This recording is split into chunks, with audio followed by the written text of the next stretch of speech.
next to his name. We've tried to give him a chance to come back, which we've done with both of those other two goalies. And, we're still trying to do the same thing for Leland, too. I mean, Leland's trying to accomplish that as well, and we're trying to do it for Leland. It's a very close group of guys, and they're all pulling for all three goalies. And we'll just let this continue to battle itself out and take one game at a time. Ben Street's on a 4-game point streak. It's seen him score 6 points on the board, and he's looked real good playing with Lang and Olsen. I wonder if that's been your best line and what you've thought of Street since he sort of settled into this new organization. Well, he has settled in well. I mean, one of the things that, he obviously had a really good year in Wilkes-Barre last year with the Penguins organization and got quite a few points. And, now we're trying to make him have some ice balance. And he was counted on to score a lot last year. And right now he's kind of in a role where he's a shutdown guy, plus, he's producing points at the same time. So, we're happy for Ben. We like where Ben is at right now, and that line probably has been our best chemistry line over the last 2 weeks here. And I think the reason is they have great ice balance. I think they've worked as hard defensively as they have offensively, and that's given them, given them a little boost offensively because they put up some numbers. Play Tuesday night. You played Wednesday night. Wednesday night you traveled downtown to Vancouver. You wake up ultra early, fly out Thursday, a couple flights, delays along the way. Guys barely get into their beds, I imagine, before midnight last night in a game today. What do you expect early on tonight or in general? You sort of have this historical perspective on how certain events might affect a team's performance. Well, I would hope that, my concern is I don't think we'll, I don't think we'll get off to a poor start. That hasn't really been our MO. We've had our poor starts statistically by way of shots and things like that, but we don't measure ourselves that way. I don't find us getting off to that much of a poor start. I think we're going to be more tired as the game wears on tonight. I think our initial push should be good. I'd be shocked if it went the other way, where we had a really good, really good push a really poor start and a great finish. I think it'll be the other way. So, we'll just have to wait and see how this thing goes. But, at the same time, it's a good group of men that are trying to become special and elite. And when you're looking at trying to do that, you're motivated to get out of the gate. And regardless of the travel, regardless of the delays, you want to play your best all the time. And that's what we strive for, and that's part of the process that we talk about all the time. So I'm anxious to see how our guys handle this, to be quite frank with you. I think our start will be okay. I think, the difficulty will be in the finish of the game for us. Thanks for your time as always. You're welcome. Sean Campbell of Indoor Kart Racing at TBC in Richmond talks about the value of advertising on Team 1410. Within a week, probably at least 20 or 30 people had phoned to say they not only heard it, but heard me on the and actually knew the ad directly. And I became a believer pretty quick. We've increased the recognition, which is exactly what we were looking to do. The name became more familiar as well as the product that we were selling. Gain top-of-mind awareness for your business and get results. Advertise on the Team 1410. Call the Team Radio Sports Marketing Department, 669-1040. Since 1977, StormTech has specialized in highly technical outdoor performance apparel for athletes, sports teams, and corporate clients. Today, StormTech is recognized worldwide as the brand synonymous with innovation and high quality. For high-end, waterproof, breathable apparel and accessories, choose StormTech Performance Apparel, a proven choice of elite athletes, weekend adventurers, and corporate teams for over 35 years. Read more of the StormTech story at stormtech.ca. Something unpredictable and outstanding happens in sports. Sports Center takes you beyond the game. With all the news and highlights and the most comprehensive insight and analysis in Canada. Day in, day out. Sports Center delivers the perspective you need from our ultimate insights to the most exciting top 10 moments in sports. Our team has you covered. Sports Center on TSN. Your game lives here. Rick and Jason, the Dat brothers from Skynet, talk about the strategy and success of advertising on Team Radio. Well, the Team audience is the perfect audience for us. They're young, they're savvy, cell phone users, smartphone users. Team Radio is one of those things that helps us take our company to the next level. The dollars we spent with the team were well worth it, and it wasn't just a small campaign. It was something that developed into something very large and profitable for us, and it's been a great partnership. Get the Team Radio Sports Marketing Department working for you. Call 669-1040. I'm Blake Price. It doesn't matter if it's verbal bullying, social bullying, physical or cyber bullying. Bullying is bullying, and it's not okay. Period. If you're being bullied, you need to talk to someone about it. The Kids Help Phone is free and it's anonymous. So call them 24/7 at 1-800-668-6868. Once again, the number 1-800-668-6868. You might want to check them out online. kidshelpphone.ca. Now, back to the action. Abbotsford Heat Hockey is on teamradio.ca. Welcome to the Blue Cross Arena. Ryan Pinder here as we get set for the first of 5 games on the road consecutively for the Abbotsford Heat. Let's get to your starting lineup for Borkwin Printers. Leland Irving and net will be backed up by Danny Taylor as Barry Brust gets a night off. Also scratched Adam Estoclay, Lance Boma, Greg Nemes, Tyler Rooks, David Eddy, Akeem Alou, Michael Furland, and Steve McCarthy. Starting up front, Street, Lang, and Olsen. On the back end, Brody and Callahan. For the hometown Rochester Americans, the second start of the season for Connor Knapp. He is a towering netminder.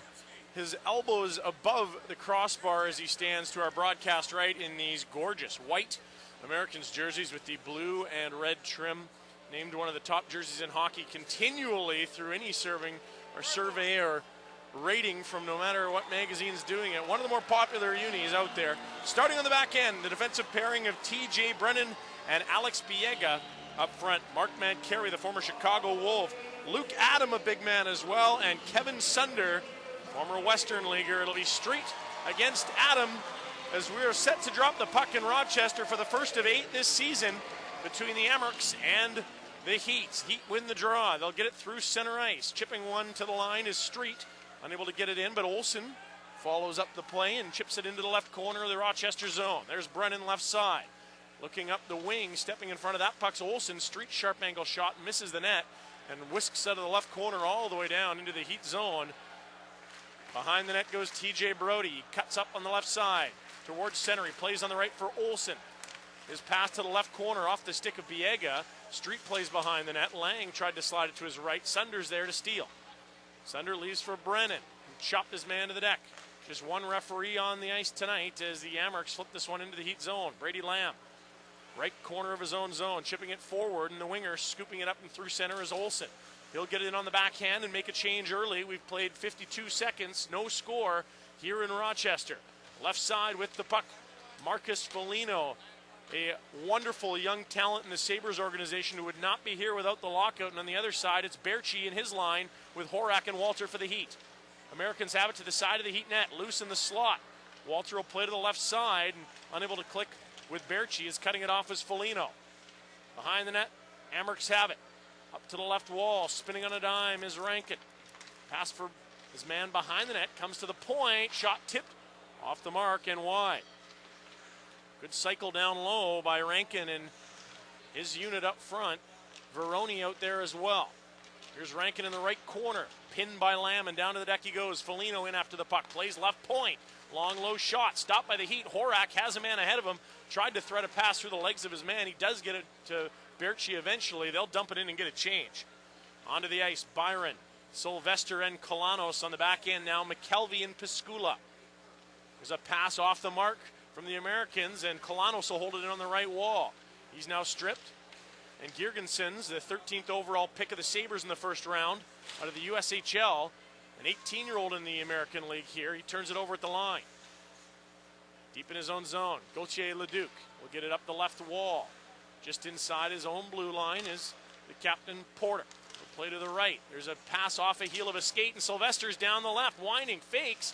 Centering shot, stopped, rebound, carried in behind the net, and to safety by Girgensons. He'll play it out to center now, where McKelvey slaps at that puck. Girgensons can't carry it in, or he's offside, and he's dumped in front of the Heat bench by Ruksager and Banks, and now goes to the bench. Here's Ruksager through center. Banks on the left, slides it around a defender, hustling into the left corner. Brennan there as well. Those two collide. Chipped up the left wall by Frederick Waugh. Cutting that play off on the right side is Callahan. He's got it back into the corner where Reinhart digs alongside Banks. Ruksager looming in the high slot. It comes to the point. Callahan pushes to the left side. Low shot off a leg, back to the point. Brody holds. Slides for Callahan on the right. Pass through the slot. Unable to tip was Banks. His stick was tied up. And Brody does well to hold it onside at the point, swinging it behind the net. Right side, Reinhart. turning on a dime, eludes Brennan. Heading in behind the net, he'll turn again, and back to the corner he goes, where he's dumped by Biega. Changes on the fly. Banks gets onto the bench for Lang. Through center ice, come the home team. Tarnowski down the left. Dumps it in. He's leading the American League with 7 fights. I don't know who he'll find tonight for the Heat, but he's on quite a clip thus far. Now the rear guard, McNabb. Handling the puck in his own zone, slides to his partner on the right side. Adam, the centerman, now plays it back, missing Pissick, and it's all the way in on the netminder, Knapp. His second start of the year, he turns it over in the slot. Street knocked it out of the air, but couldn't handle the bouncing puck. And McNabb plays it ahead, where Adam is hip checked, trying to split the D. Good chance there. And Irving played that puck away as it rolled in, as Adam was upended on that hip check in the slot. Now Quentin Lang, the captain, flips through center. Gathered at the Americans' line and sent forward on the right side. 3 wide, centering pass off a skate, soft backhander, rolls in on Irving, a quick whistle. Stopped the play before it was frozen, but Irving did freeze it right after that. So no score. We've played 4 minutes and 14 seconds here in Rochester. Your shots 1 apiece, and some decent opportunities, a good pace thus far. With Steve McCarthy out, you'll see these pairings splitting up McKelvey and Lamb, the two more green and new on the blue line. Brody and Callahan will log big minutes, and then Breen and Piscula paired with Lamb and McKelvey at this point. Waved out of the dot is the forward Veroni for the Americans. This faceoff coming to the left of Irving, won by the Heat. Horak on the right wing, trying to get a puck out, can't get it past McNabb. Now McNabb at the line, turns it over, and here comes Walter out to center with a nice pass for Berchi down the left. Berchi trying to get around Pissick with a toe drag, that doesn't work, and Veroni's back the other way down the right. Veroni driving wide to the net, shot, and he scores!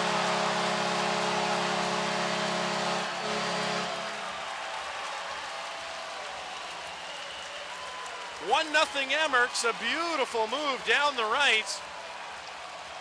Making no mistake, the forward Phil Veroni. And the home team's up 1-0. He beat Lamb wide, just driving hard down the right.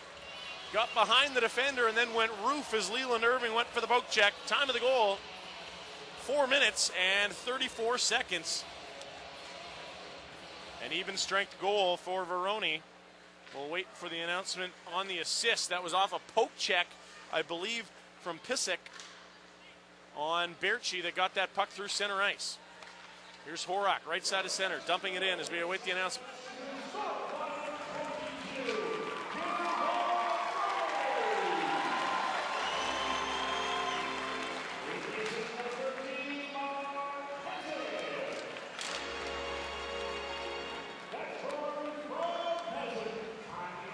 So it is Pissick that gets the assist on the goal.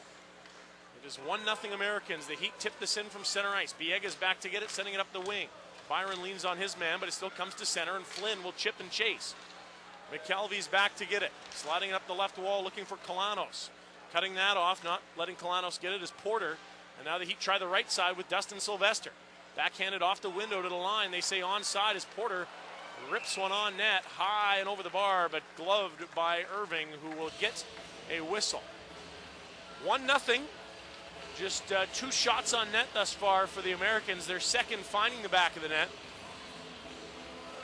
And while Leland Irving is making just his 3rd start of the season, he always does seem to settle in. If he's going to let a goal he doesn't love in, it comes early, not late typically. Although that said, tough to blame him on that first one as Veroni came flying down the right around Lamb and went right into the roof of the net on a lovely cut from that right circle towards the cage.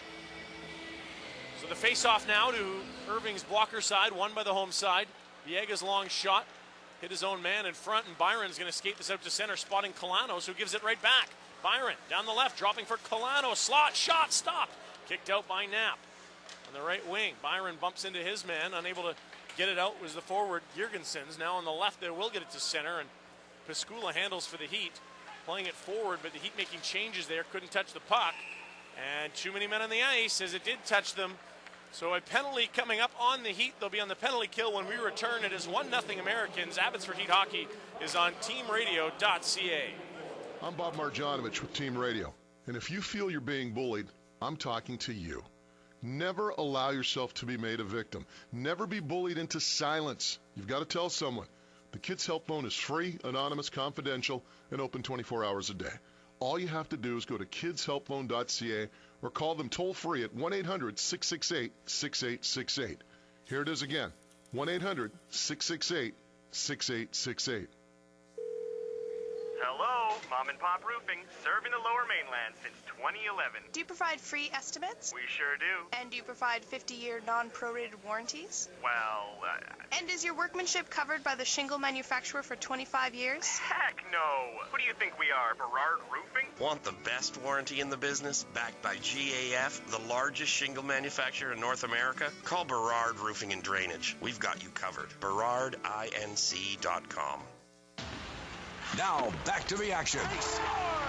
Abbotsford Heat Hockey is on teamradio.ca. Welcome back to Blue Cross Arena. Ryan Pinder here in Western New York. It is 1-0 Americans, and they're heading to their first power play of the night as Dustin Sylvester will serve the too many men on the ice penalty handed out at 6:02. Pretty dangerous players out there. They've got Adam on the right, Porter on the left, Mancari left point, Veroni on the draw, and Pissick on the right point. The Heat's penalty killers, Street, Brody, as well as Irving and Piscula.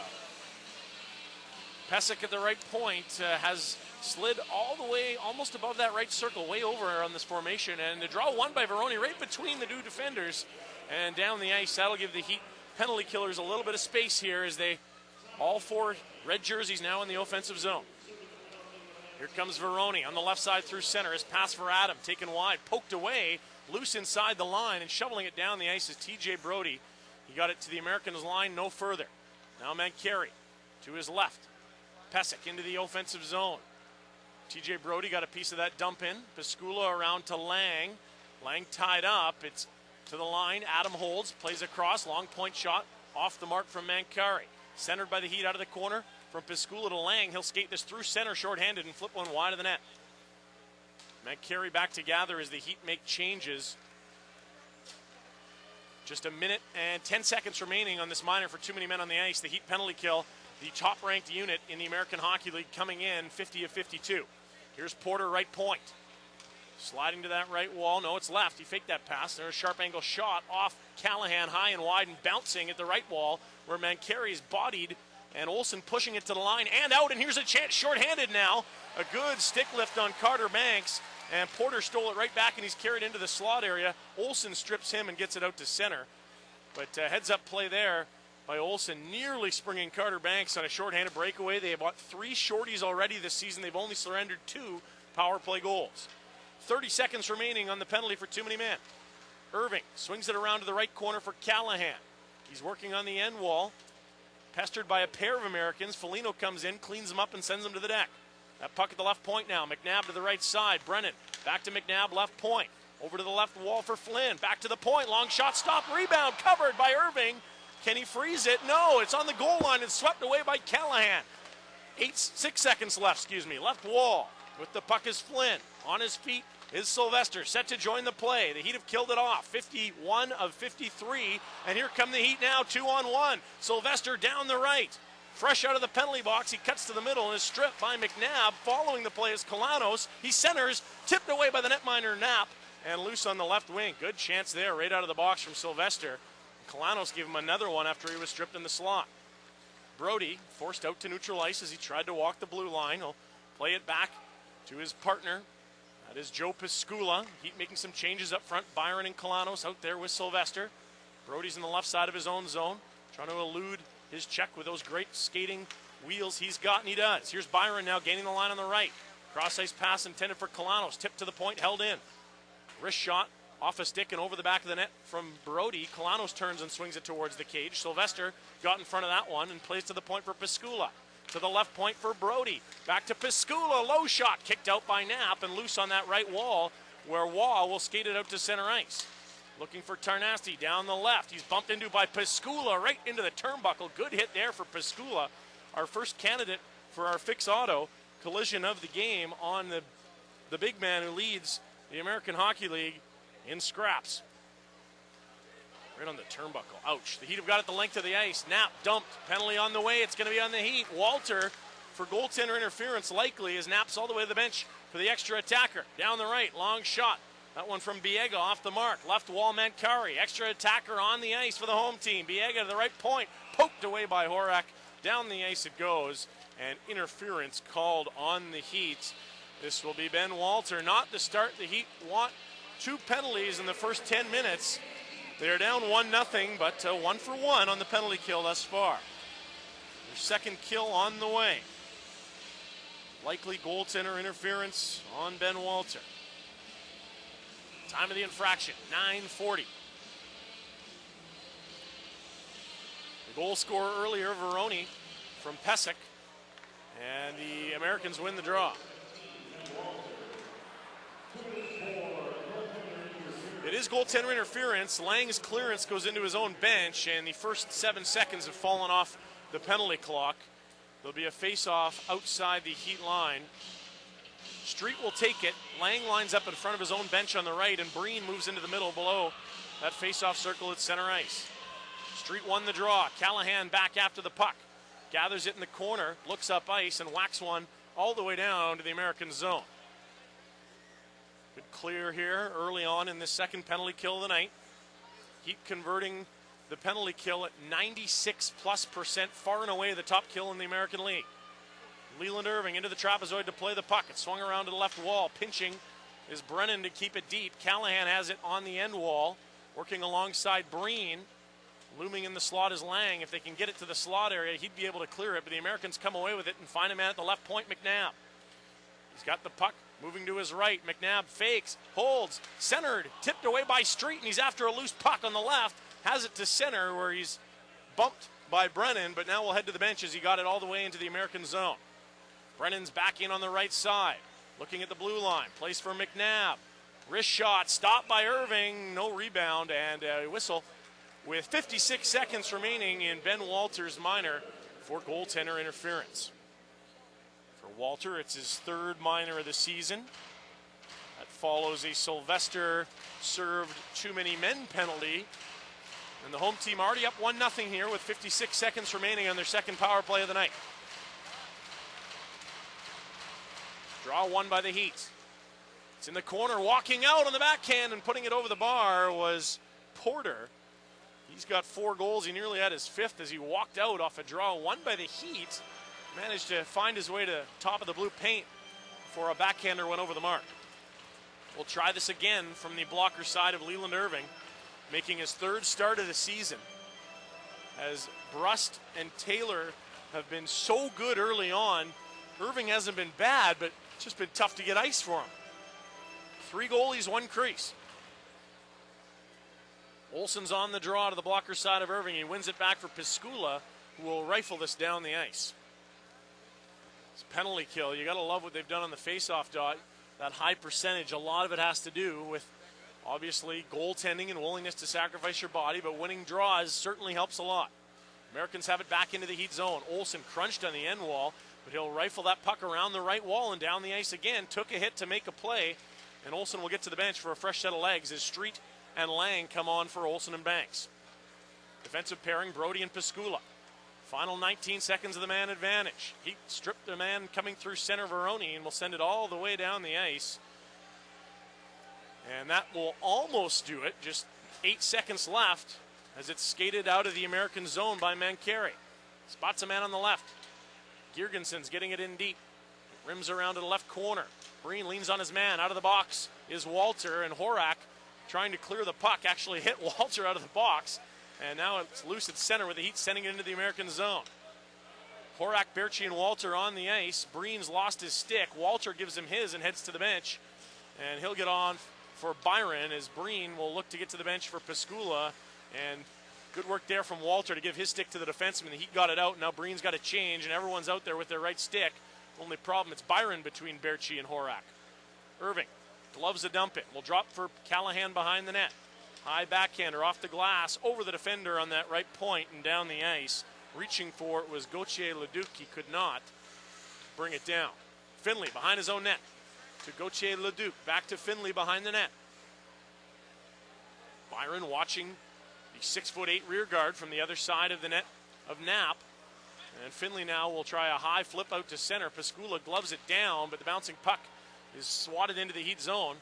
And McKelvey now will bank it around behind the net for Piscula. He bobbles it. Sylvester trying to get it out. It hit the stick of Breen, which is broken and lying on that left wing wall. Behind his own net, Piscula with it. Back to that left side. Sylvester's out to center ice. Tried to pass for Kalanos, he was tangled up with before he got into the zone, and the Heat will make wholesale changes. Breen, Lamb, Rugsager, Banks, and Reinhart out there. Puck fluttered into the American zone. Brennan on the left side to neutral ice. Plays across to the right for Flynn. Long, low shot right down on Irving. He'll guide that to the left corner. Breen, a nice pass to find Reinhart the center. He'll bank it up the wall for Rugsager. Out to center, 2-on-2. This pass for Banks hops over the stick of the Heat forward. Heater deemed offside, now onside as it's carried back into the American zone by the home team. Flynn turned it over in the corner. Now he's got it in the slot again and slides to Porter ahead. 3-on-2 for the Americans if they hustle. Porter up the middle, down the right, trying to get around Brody. Stops at the top of the circle and now will bank it behind the net. That kills some momentum as Gergenson's now behind the net, works with Flynn. Flynn centering over the stick of his intended target in the slot. Pesik's long shot, tipped wide of the mark. Flynn nearly had a chance on the redirection. And now turning and firing is Girgensons, and a glove save made by Leland Irving. We'll go to break. 1-0 Americans with 6:03 left in the first. Abbotsford Heat Hockey is on teamradio.ca. This winter, make driving uneventful with the right winter tires from OK Tire. Firestone Winter Force tires are engineered for winter driving. Right now, when you buy a set of 4 eligible Firestone Winter Force tires, you'll receive a $50 Firestone prepaid MasterCard by mail. Firestone Winter Force, available at OK Tire. Honestly driven. Offer valid October 9th through December 2nd, 2012. Mail-in claim form required. See participating Firestone retailer for eligible tires and complete details. Card issued by People's Trust Company. Conditions apply. Doug Lum of the Destination Auto Group on advertising with Team Radio. The team concept is something that I really like because it's built on relationship selling. It targets an audience that I believe is in tune with the car industry. That in itself was a good fit. I think their website's great. It's informative. They drive people to their website for information and vice versa. The Team Radio sales team make it very easy for me, which is a bonus. Get the Team Radio Sports Marketing Department working for your business. Call 669-1040. Now, back to the action. Abbotsford Heat Hockey is on teamradio.ca. Welcome back to Rochester. It is the Blue Cross Arena, home of the Americans, a long-standing AHL franchise that has a bit of a quirky schedule in the sense that they play in the Western Conference, but they play more than half their schedule against Eastern Conference foes, where the Heat, also a Western Conference team, won't play a single game against an Eastern Conference foe this season, at least in the regular season. You'd love to see them play one in the playoffs, if you know what I mean. Faceoff will come to the blocker side of Leland Irving, 1-0 Americans. Olsen against Adam. And the draw sawed off and won back by Olsen with a second effort. Breen cuts behind his net, pass through center looking for Street, picked off in neutral ice, and now the Heat steal it back. It's loose between the penalty boxes and found by the Americans, dumped in on the backhand by Sunder. Piscula back to get it, bumped by Adams, as he leaves it for Breen, the AHL's plus-minus leader. Breen got it to Street, who gets it to center, but the Americans take over there, and they're back in on the right. Now a pass to the slot. Sunder, low shot, hit a body, went wide. Adam in front, providing the screen, but also the redirection of that puck that missed. Here's Street, sending it ahead for Lang. Now Olsen down the right, trying to get around McNabb. He does. Olsen shot on the backhand as he was spinning wide of the mark. McNabb leaning on Olsen away from the play. There's a penalty, and it's coming on McNabb. He got caught holding, and he'll go to the box for 2 or less. Time of the infraction, 14:42. You could see Olsen was going to win that race, and beginning to lean on his man was the rear guard McNabb. That's a holding call. So 14:42, the time of the infraction. McNabb, they have very high hopes for here in the Sabres/Americans organization. Face-off now will set up the Heat power play in the offensive zone to the blocker side of Knapp. They win the draw. Right point with it is Berchi. He'll slide down the wall, cut to the middle, and spot it to the high slot where Street holds it on side, playing for Sylvester in the right corner. Now Berchi right wall to the point. There's TJ Brody. Back to Berchi. Shot off a body. The rebound Sylvester controls in the right corner. He's bumped by Gauthier Leduc and hangs on now. Still Sylvester on the right wall. Back to the right point for Berchi. Left wall for Street. To TJ Brody, creeping in. He'll play back to the left side for Street. Shot, stop, rebound. Oh, my goodness, what a chance in the slot for Reinhardt. And I don't know if Knapp's glove got a piece of that or not, as a point shot is blocked but held onside by the Heat. Berchi, right wall. Flips to the goal line. That's intercepted by Gauthier Leduc. He'll try to chip this out, but Berchi keeps it in Heat possession. To Street, Reinhardt, slot, shot, missed. Sylvester after the rebound behind the net. It's chopped away from him to the right corner, and there's Berchi trying to shield it away from his man, and does. Brody, left wall for Street, walking in, firing, save Knapp, and he's got the rebound. The kids looked sharp here early as the Heat force them on their first power play of the night. Exactly 59 seconds remaining. Best chance of that power play twice over. Max Reinhardt in the slot. I don't know if the first one hit Knapp's glove or not, but a golden opportunity between the hash marks. Later on, he just missed the net from a little higher in the slot. It is 1-0 Rochester as Ben Walter comes out for the draw to the blocker side of Knapp. Porter's waved out of the circle. In to take the draw now is Mancari. The big man lost it to Walter. Kalanos playing that left point out there with Byron. 5 forwards here. Kalanos' shot blocked. The rebound steered to the right corner. Coming up with it is Rugsager. He'll move for Walter. Plays to the point. Bouncing puck off Byron and out to center. 2 forwards back. Look out here as the Heat have 43 seconds remaining on the man advantage. Their first of the night. The Americans will get it deep. Porter will try to chase the puck, and some others changing for the Americans. Here's Byron up ice. Chase from behind. He gains the line. Nearly pocket picked. It was, but Horak was there to gather. Right point, Walter with it. He'll slide down the wall. Spot the man in the middle. Horak is passed back off a stick and out to center where Byron controls. Horak at his own blue line. Crossing center. Gains the Americans line on the right. Driving wide on the backhand. Behind the cage he goes. Watched by Big Joe Finley. Bumped in the corner is Horak. Rugsager comes in to help. 3 Americans, 2 Heat players there. Comes loose for Kalanos, who swings to the point, missing his intended target, Pascula, and that will do it for the man advantage for the Heat. They are officially 0 for 1 and still trail 1-0 as Breen rifles one in from neutral ice that Knapp has to squeeze. He can shoot it. It is 1-0 Americans. Face-off coming in the American zone.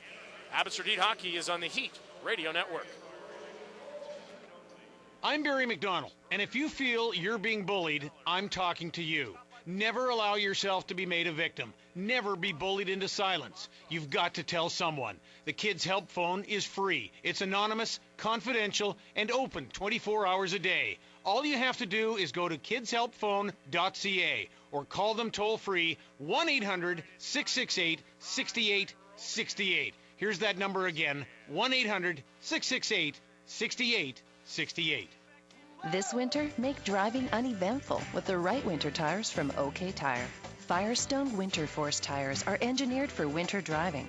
Right now, when you buy a set of 4 eligible Firestone Winter Force tires, you'll receive a $50 Firestone prepaid MasterCard by mail. Firestone Winter Force, available at OK Tire. Honestly driven. Offer valid October 9th through December 2nd, 2012. Mail-in claim form required. See participating Firestone retailer for eligible tires and complete details. Card issued by People's Trust Company. Conditions apply. Now, back to the action. Abbotsford Heat Hockey is on teamradio.ca.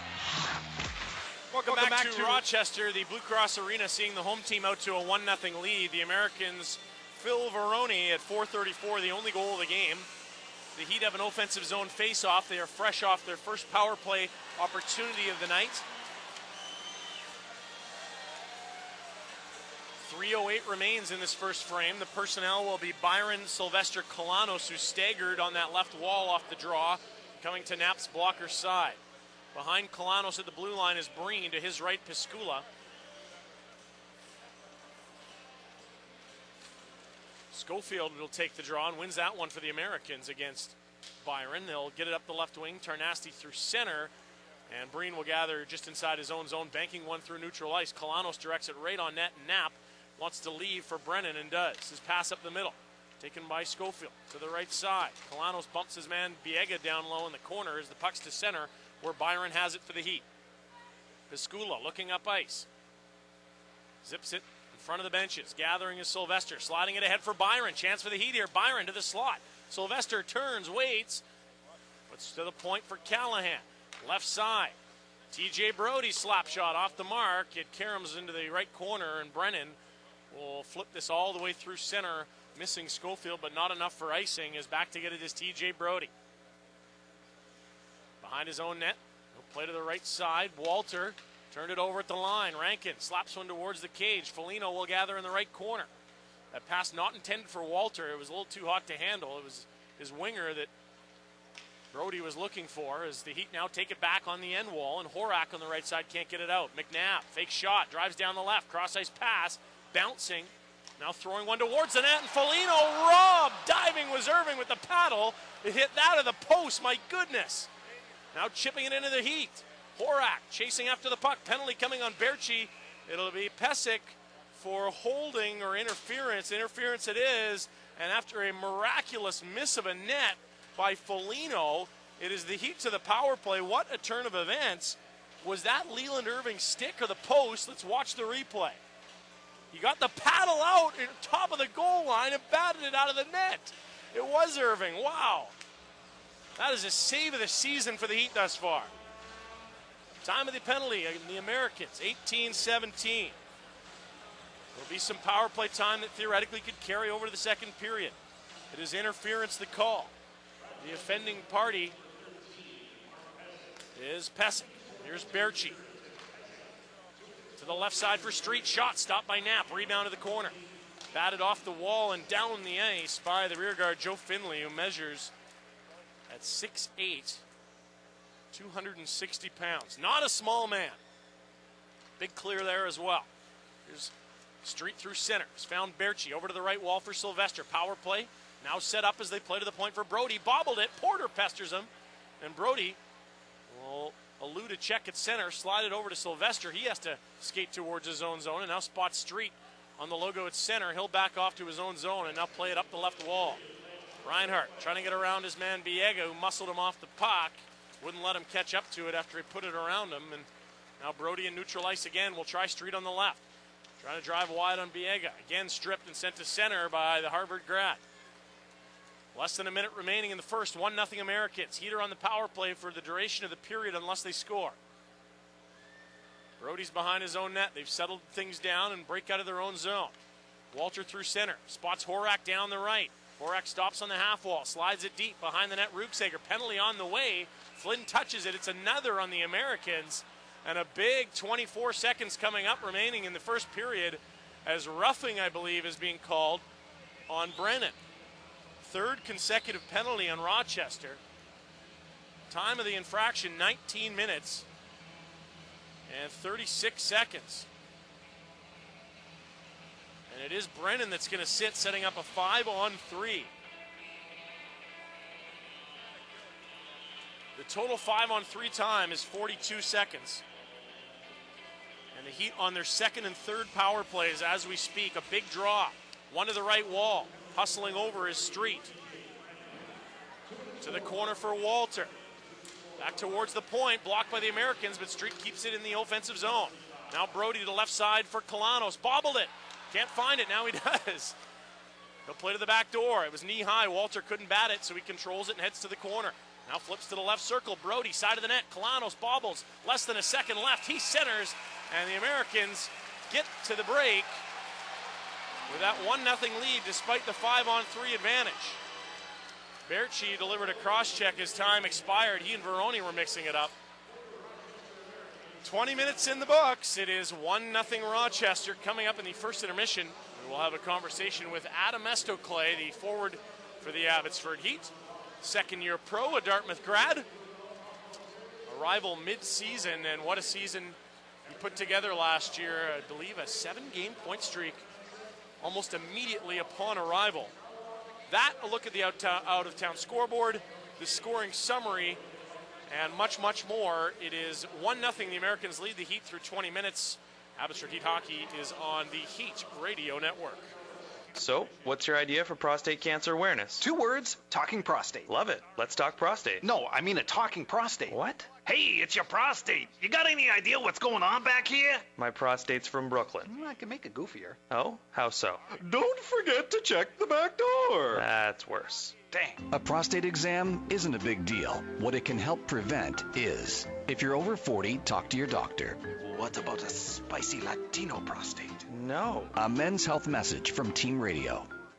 Scott Jones of the West Coast Auto Group talks about the strategy behind advertising on Team 1410. What made West Coast Auto Group decide to advertise on 1410 was we knew that it was a growing station, and we were a huge fan of the syndicated shows like Jim Rome and Dan Patrick.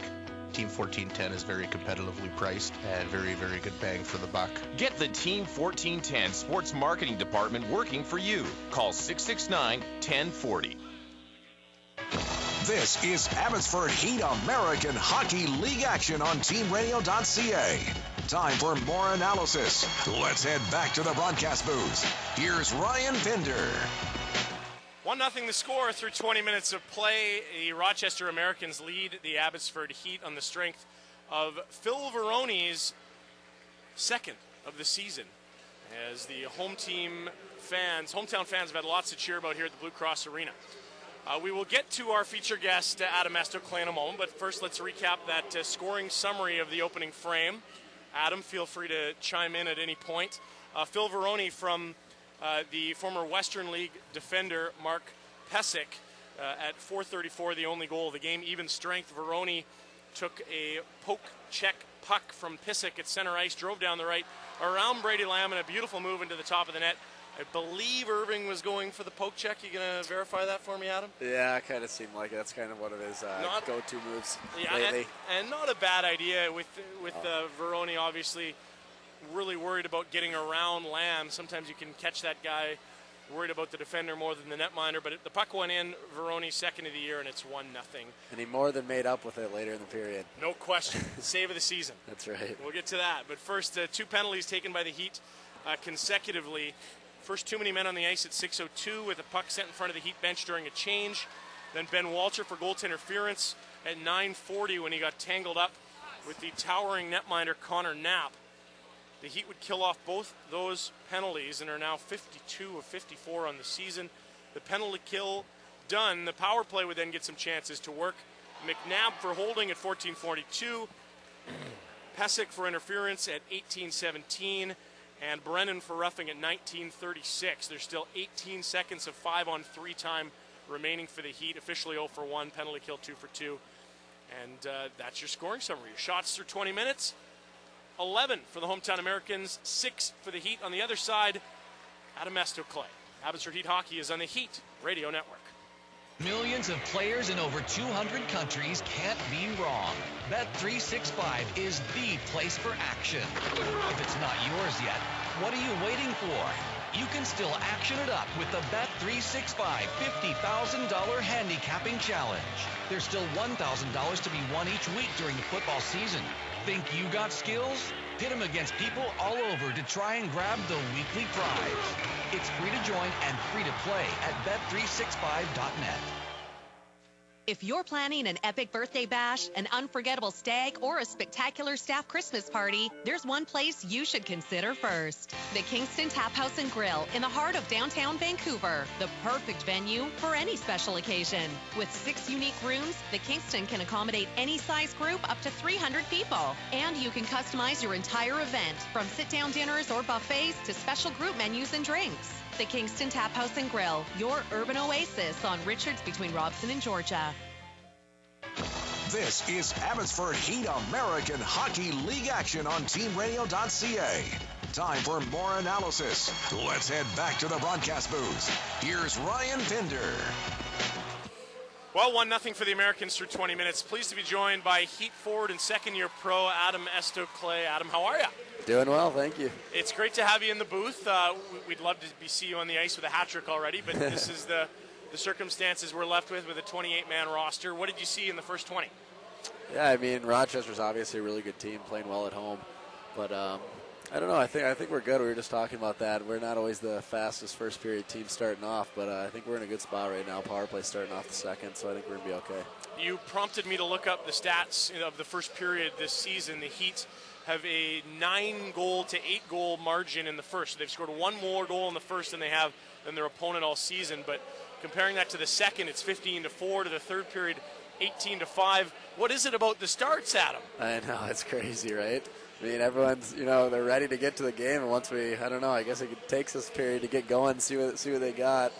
We kind of pride ourselves on adjusting to the other team and kind of switching in order to take control of the game. So, I guess it shows, so we'll see. Is that coaching staff or is that players when you talk about adjusting in game? Yeah, definitely both. The coaches come in between periods and kind of see what they saw in the first period and, what we need to change. But, yeah, the players are pretty good communication-wise on switching when we need to, so. It's almost a year since you've been a member of the Abbotsford Heat. Last year was your first pro year. First, tell us about your collegiate career and just becoming a pro and how that first year was. Yeah, it's been a good couple of years here, a year and a half. I graduated from Dartmouth in the spring 2 years ago, and then had a little stint in Providence and had a good time there. I ended up signing with Grand Rapids last year and played half the year there before being traded here. But, yeah, it's been great. I'm really glad to be back here this year. It's been fun. And if I recall correctly, you came to Abbotsford. This lineup was very thin. I remember there was injuries, a lot of call-ups in Calgary. And on a line with Ben Walter and Hugh Jessamine, you reeled off like a 6 or 7 game point streak, like almost out of the gate. Yeah, it was fun coming here. Anywhere you go and you get to play with someone like Wally or Jess, it's pretty cool. So, yeah, I definitely had a good start here, so I got to get back at it. And Jessamine, not just a good guy to play with, but you had history with him. He went to Dartmouth as well. He's old enough to be your dad, I think, but somehow you guys still met at Dartmouth. How did that work? Yeah, it was pretty cool. My senior year, actually, Hugh was in Rochester and got an injury late in the season, so he left after his junior year to sign pro and still had a few classes left to graduate, so he came back during my senior spring and was taking classes, so I got to know him then, and then 5 days after I got to Abbotsford, he signed here, so it was pretty crazy, pretty fun. And the Dartmouth connection was reunited. That's right. What did you study at school? Because obviously when you have that Ivy League, I guess, piece of paper hanging on a wall, that gives you some options in life. Yeah, so I was sociology modified with economics degree, so pretty much a business degree from school. So people and how they spend their money, that would be your degree, right? Yeah, exactly. So, once my hockey career is over, I'll probably look into some sort of business opportunity. Is probably what I'd be interested in. So. But the hockey career is going well so far. Right. What did you notice? You've been in 3 organizations now. Are they all different, or do you see a lot of similarities? Where would Abbotsford differ from, let's say, being in one of those first 2 stops you mentioned, Grand Rapids, and was it Wilkes-Barre before that? And Providence, yeah. Excuse me, and I wasn't in Providence that long, just 3 weeks or whatever after my college season. But it's pretty night and day, Abbotsford to Grand Rapids. Just all around, not necessarily good or bad, but just different, I'd say. And I think Abbotsford just overall suits to my overall playing game and personality, player-wise and coach-wise, so it's worked out great for me. Tell us about this coaching staff, because this is the second year they've all been together. Last year at this time, I don't think fans or I guess people that follow this team really knew what the Heat had in this new coaching staff. There's a much clearer picture now, isn't there? Yeah, exactly. It shows from our record here. 12 games in, lost 1 game, so we're in regulation. But it's pretty much, a lot of people like to say people are hard workers or put in a lot of time, but it's kind of to a whole different level here. Live and breathe hockey the entire day, and they'll put in 15-hour days at the rink, go home, fall asleep at midnight, be back at 4, and they're doing video and ready for us to get there. So. Making sure we're prepared is probably the top priority around here. So it's pretty cool to work with. Now, some casual fans that just see a guy in a suit waving his arms would say, "What the heck could a coach do from 4 a.m. till midnight on a game day?" But how does their preparation and all that time translate to your performance, or when you show up at the rink, being more prepared to have a good performance? Yeah, you pretty much. As comfortable as you can feel going into a game and as confident as you can feel about the other team is pretty much where we are starting every game. It's one of those things where I could ask them if I could see my 4th shift from the 2nd game of the season, and 3 seconds later it's popped up ready to go, showing me what I'm doing. So, it's pretty cool. They're pretty organized and pretty prepared. So, we definitely go into every game knowing exactly what we're getting. I remember talking to Troy Ward early last year and starting to learn about his coaching techniques and philosophies, and he told me, he said, my pregame speeches I treat sort of like writing an essay. This isn't just a rah-rah, like there's an angle, there's an idea that maybe he's exploring. What's it like before the game, and is it always the same in terms of like a long speech, or do you never really know what you're going to get with Wardo? Oh, it's definitely never the same. You never know what you're going to get. But there, yeah, you're right. There's definitely an angle. No matter what he's saying, there's a purpose for what he's saying. And sometimes he walks in and he's a comedian up there, and you can't stop laughing. And the other times you're looking to hide behind the door. So I mean, it's pretty funny. But he definitely's got a way with his words that really hits home. So I mean, it's obviously working out for us this year. So. Personally, how has it been, the transition from the collegiate ranks to the pros? Because it's a very different game, a very different schedule, and your travel, especially coming from the ECAC, and those lighter schedules, it would not even be comparable. It would be exponentially larger. Yeah, it's crazy. You go from a 3-hour bus to a 15-hour 2-flight day. But, yeah, I mean, it's been good. I mean, it helps a lot here. Just like in college, the biggest thing usually from college to pro, if I'm like talking to friends or even what I learn in Grand Rapids, is just usually the players aren't as, I mean, everyone's obviously friendly, but it's not as much as like a brotherhood and everyone getting along together. And I feel like it's a lot different here. Everyone here gets along really well. Everyone wants to hang out with each other outside of the rink, wants to be with each other, and everyone's really close. So I think that helps a lot with such a long season. Do you think that's a factor of the people that Troy and the Brass and Calgary brought in, or is it B, that heavy loaded road schedule where you're forced to hang out for 2 weeks at a time, like this stretch here, 12 days? I think it's 100%.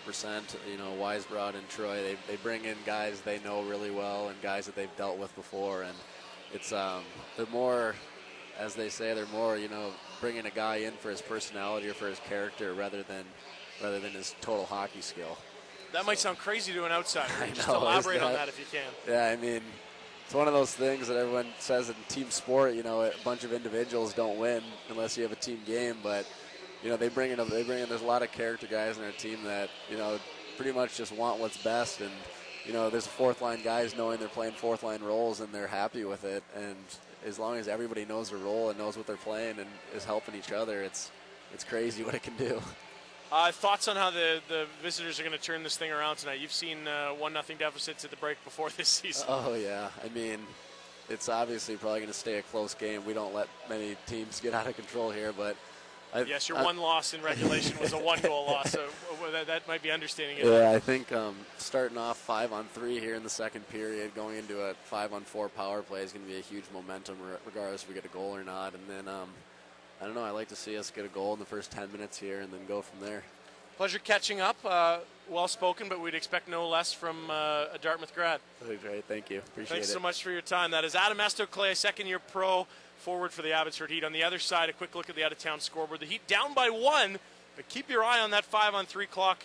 Says number 7 in red. We're back on the other side. Abbotsford Heat hockey is on the Heat Radio Network. Since 1977, StormTech has specialized in highly technical outdoor performance apparel for athletes, sports teams, and corporate clients. Today, StormTech is recognized worldwide as the brand synonymous with innovation and high quality. For high-end, waterproof, breathable apparel and accessories, choose StormTech Performance Apparel, the proven choice of elite athletes, weekend adventurers, and corporate teams for over 35 years. Read more of the StormTech story at stormtech.ca. Rick and Jason, the Dat brothers from Skynet, talk about the strategy and success of advertising on Team Radio. Well, the Team audience is the perfect audience for us. They're young, they're savvy, cell phone users, smartphone users. Team Radio is one of those things that helps us take our company to the next level. The dollars we spent with the team were well worth it, and it wasn't just a small campaign. It was something that developed into something very large and profitable for us, and it's been a great partnership. Get the Team Radio Sports Marketing Department working for you. Call 669-1040. This is Abbotsford Heat American Hockey League action on TeamRadio.ca. Time for more analysis. Let's head back to the broadcast booth. Here's Ryan Pinder. Welcome back to Rochester, New York. Western New York, just about 3 hours from Toronto. That will be the amount of time spent on a bus tonight for the Abbotsford Heat following this game, but still lots of game left. We've played 20 minutes. We are at the first intermission. And we know the score here in Rochester, 1-0 for the home side on Phil Verone's second goal of the season. So let's turn our attention elsewhere around your favorite pro league in North America this year. Yes, I know, there's only really one of note. The Heat off to this great start, one loss in regulation this season. There's some other teams we're keeping our eye on as well, though. Let's start with some Eastern Conference matchups. 2-0, the St. John's Ice Caps, 2-1, excuse me. They lead the Albany Devils. That game is heading into the third period out on the Rock. Connecticut and Portland just underway in the second period. No score there at the Xcel Center Veterans Memorial Coliseum. There's a mouthful for the Connecticut Whale fans. Elsewhere, at the end of play through 20 minutes, Binghamton up 2-1 on Adirondack. Derek Grant with the game-tying goal, and Eckford with one to put Binghamton ahead by 1. 2-0 Providence leads Manchester. Goals from Bork and Camper, the difference there. That's after 20 minutes.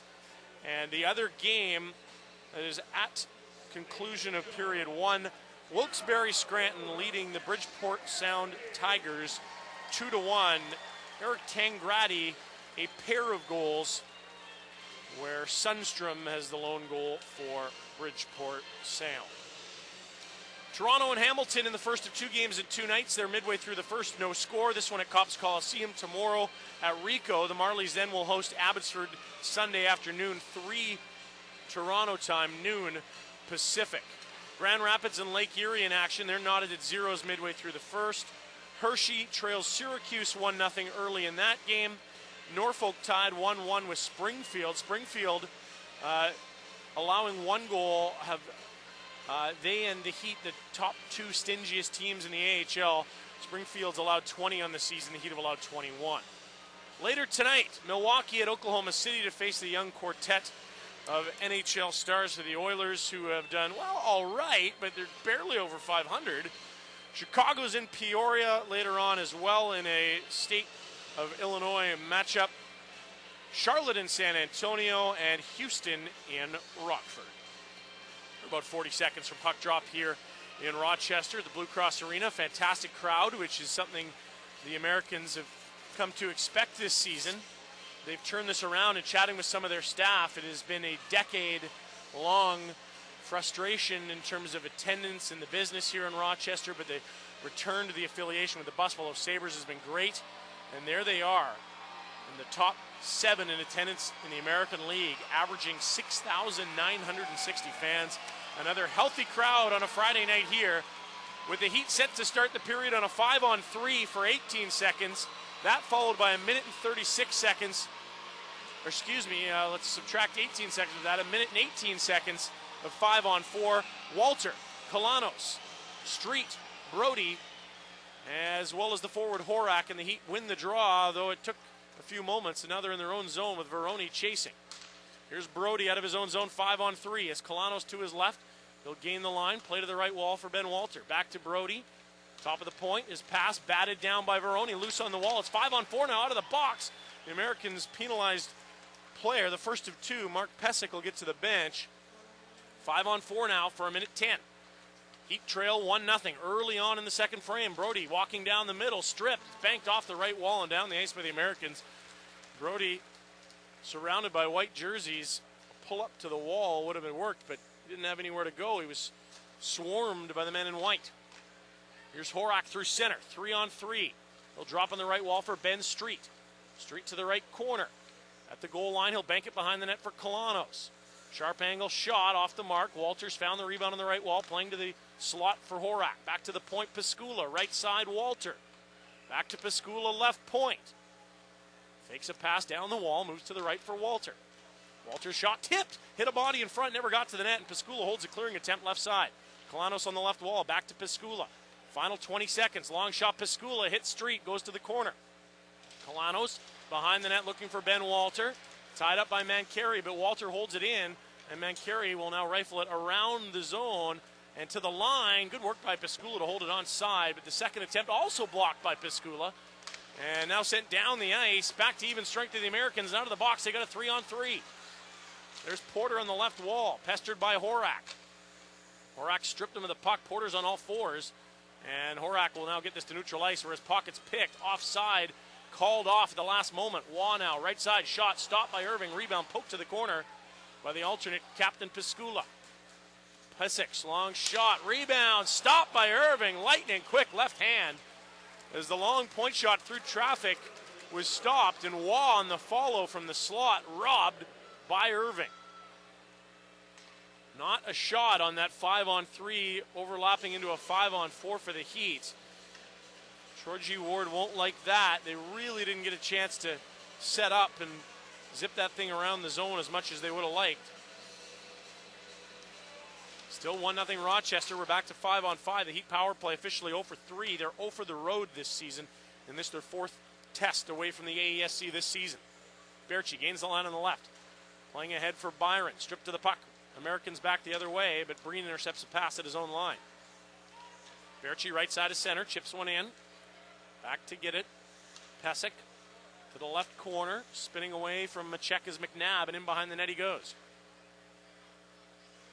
Americans are up 1-0. Left side down that wall with the puck is Waugh. Into the corner, he drops there. Centering pass off a skate. Irving makes the save. It hit McKelvey and nearly got in past the netminder. Berchi over to Byron on the left wall in the Heat zone. He'll play back for the defense. Right side of his own zone is Chris Breen. Bank pass blocked off, held inside the line. 3-on-2 for the Americans. Brennan down the left, backhand pass, shot stopped by Irving. A great save, and McCary can't get at the rebound as he pushes and shoves with McKelvey. Leland Irving has bailed out the Heat in a big way here with a couple big saves after that power play. And in the first period, his best of the night, as Foligno was staring down an empty net, he ripped one into the center of the cage, except that paddle of Leland Irving reached out behind him to his right, glancing off the wood and into the corner went the shot. Irving has been very sharp since allowing a goal in the second shot of the game. 1-0 Americans. We played almost 3 minutes of period number 2. Reinhart, Ruksager, and Banks on the ice. A draw to the blocker side of Irving. Ruksager will play it off the right wall, not out. Biega, the defender, coming down the wall. Stripped by Reinhart. Ruksager lost his stick for a moment, now retrieves it, and Banks takes a hit to get it out. He was run over by Brennan. But here's Ruksager in the offensive zone with the puck in the right corner. Biega has his stick lifted, That's Reinhart sliding behind the net, puck underneath him. Ruksager digs it loose. Brennan cleans him up, and now Reinhart waits in the slot and hoping Banks can get the puck to him. He can't. Foligno, left side of his own zone. Flips through center. Perfect weight, no icing, and the Americans get a change in this second period where the bench is the opposite side of the offensive zone. The same side as the offensive zone. Tough for that defensive zone change. Here's Banks on the left wing. Tips the puck to the line, not out, spinning, firing. Tipped, save made, Irving. Reinhart sweeps the rebound out to center on the right. Ruksager steers it over towards Banks, who's down the right behind Foligno into the corner. Banks stops in that right corner, plays to the point. Lamb shot, hit the side of the net. Left wall Porter beaten to the puck by Olsen behind the net. Street steals, walks out, shot stop, rebound. They score! Quentin Lang on the follow. It is 1-1 as Ben Street stole a puck on the end wall. His wraparound blocked, but Lang pounces on the rebound. It is 1-1. Time of the goal, 4 minutes and 4 seconds.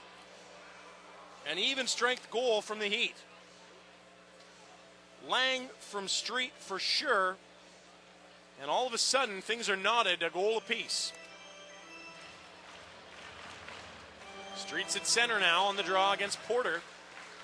And the Americans will push it back for the defense pairing of McNabb and Pesek, who bobbles the puck. Trying to get it out. He does, but he turns it over to the Heat at their own blue line. Lamb overskated a puck. They'll bank it behind the net for Piscula. Now he's in some trouble as Flynn shoots at the net from a sharp angle and hit his teammate.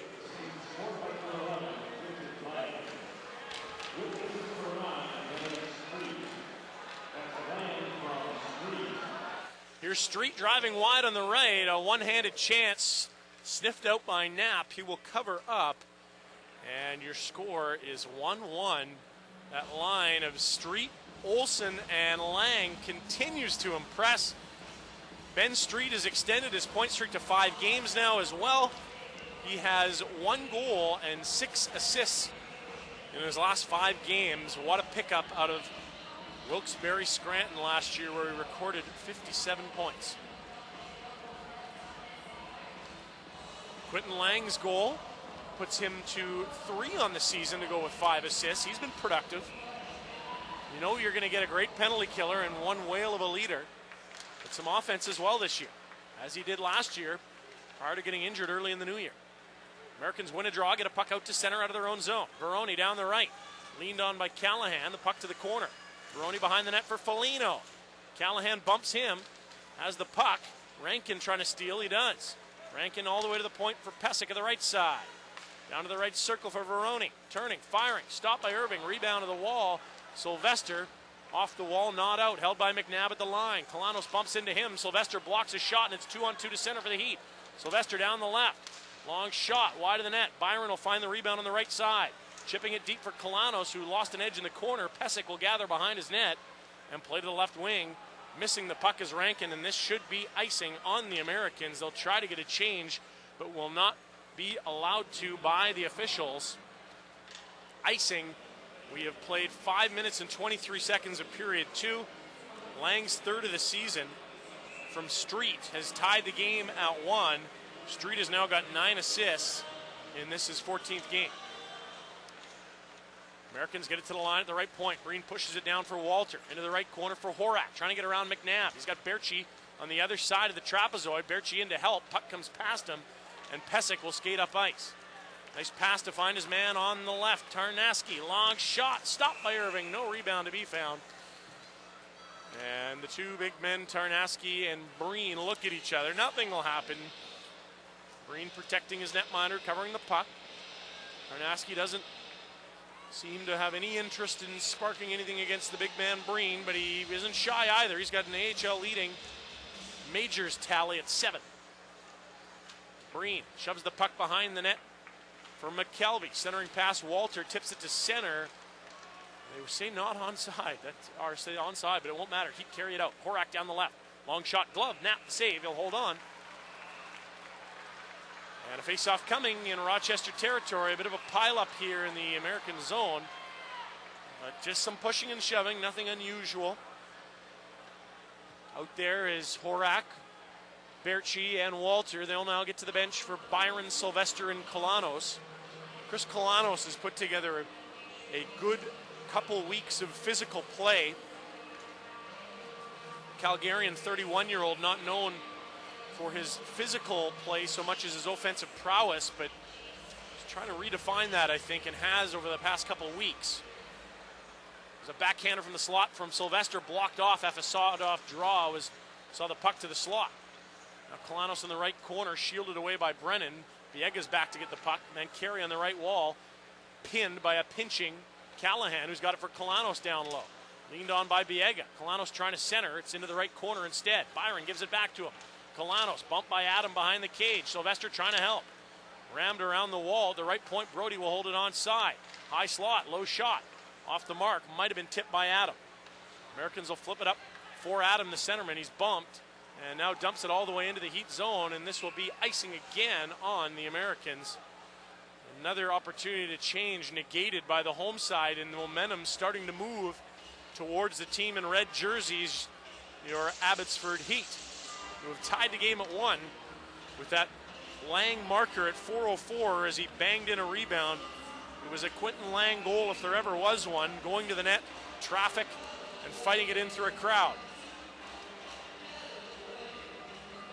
Face-off will come to the glove side of Knapp. Adam and Walter on the button. Adam wins it back. Brennan cuts in behind his own net and centers. It's a turnover. Walter shot, blocker save. And the rebound behind the net swept to the wing by the Americans. Good save Knapp there on Ben Walter. A horrendous turnover in the slot as Horak will now swing to the left corner for Berchi. Berchi looks at the blue line. Stick handles through a pair of Americans. Turns, fires, missing the net. It's in the right corner. Biega gets out of the way of a shoulder of Walter. Horak steals behind the net. Centering off the side of the net. He was looking for Berchi, and it would have found him if that puck didn't hit iron. Now it slowly rolls in towards the Heat net of Irving. Pascula will gather it before it gets there. The Americans have it in the offensive zone. Cross-ice pass for Lamb from Walter. Sent down the ice. No icing. Heat'll change 4 of 5. Walter's the last man needing a change, and he can't do so as the Americans are quickly down the ice. Breen dissolved a chance for Girgensons. So you rubbed him out. Now it's loose on the right wing. Rugsager will guide it forward and muscle it down the ice. He's getting in behind Joe Finley here, the big 6'8", 260-pounder. Those two on the end wall. Rugsager fighting hard against him. Finley sends it up the point, and Breenan moved to the right side. Long shot, Rugsager off the mark. Left point. McKelvey digs it down. That was Reinhart with the shot, He's behind the net now, poking it away from Girgensons. Chance to get it out for Flynn. He'll play it back behind the net instead. Girgensons fighting against Reinhart. Now in with a shoulder on the play is the forward Banks, who's stolen the puck. He'll throw it wide of the net, bouncing into the left corner. Good pressure here from this energy line of the Heat. Americans' chance to clear on the right side. Girgensons does do so, but he's run over and sandwiched by Breen and Olsen, and Finley's going to run into Olsen here, trying to get a fight. He won't find one there. Now Lang's pass to center, finds Olsen. He'll drive in on the left side. Drops to the slot, shot blocked, letting it go is Reinhart. The rebound to the right corner and swinging and getting it off a body and out of play was Olsen. Face-off coming in the Rochester zone. Good rotation of all four lines there. We'll take a break as the Heat have tied it at 1 in the second period. Abbotsford Heat Hockey is on teamradio.ca.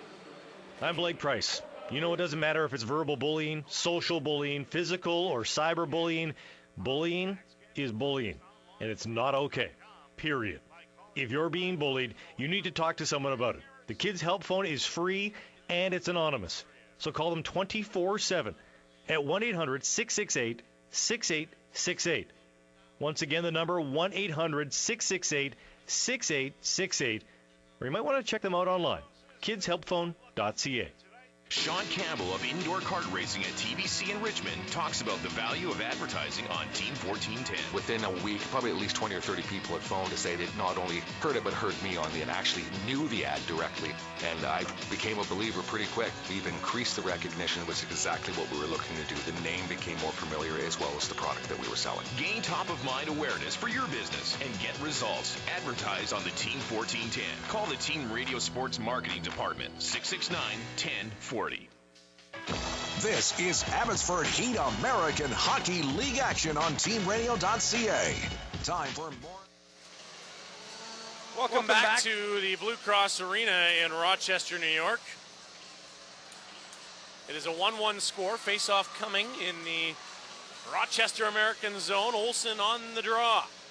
He's got Lang and Street with him. Olsen's a great face-off man. They love this kid out of Michigan Tech.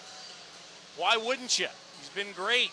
First-year pro, 7 points in 12 games, 2 goals, 5 assists, and he's on the draw here against Veroni. Won it. Street's quick pull of the trigger on that right wall was blocked, and the Americans get it down the ice as Rankin dives out of the way of a hip check from Lamb, and a penalty on the way. Foligno pushing and shoving with Lamb, but a penalty is already on the way to the team in red. Foligno should back off here, and does. We're going to call it tripping, although I thought it was Rankin trying to jump out of the way of that hip check more than anything. Interesting. Lamb is starting to get a reputation for these heavy hip checks. He's upended 3 players in the last couple weeks on home ice. He can turn you upside down in a hurry if you got your head down in the neutral ice. Time of the penalty is 8 minutes and 44 seconds. And it is Lamb for tripping,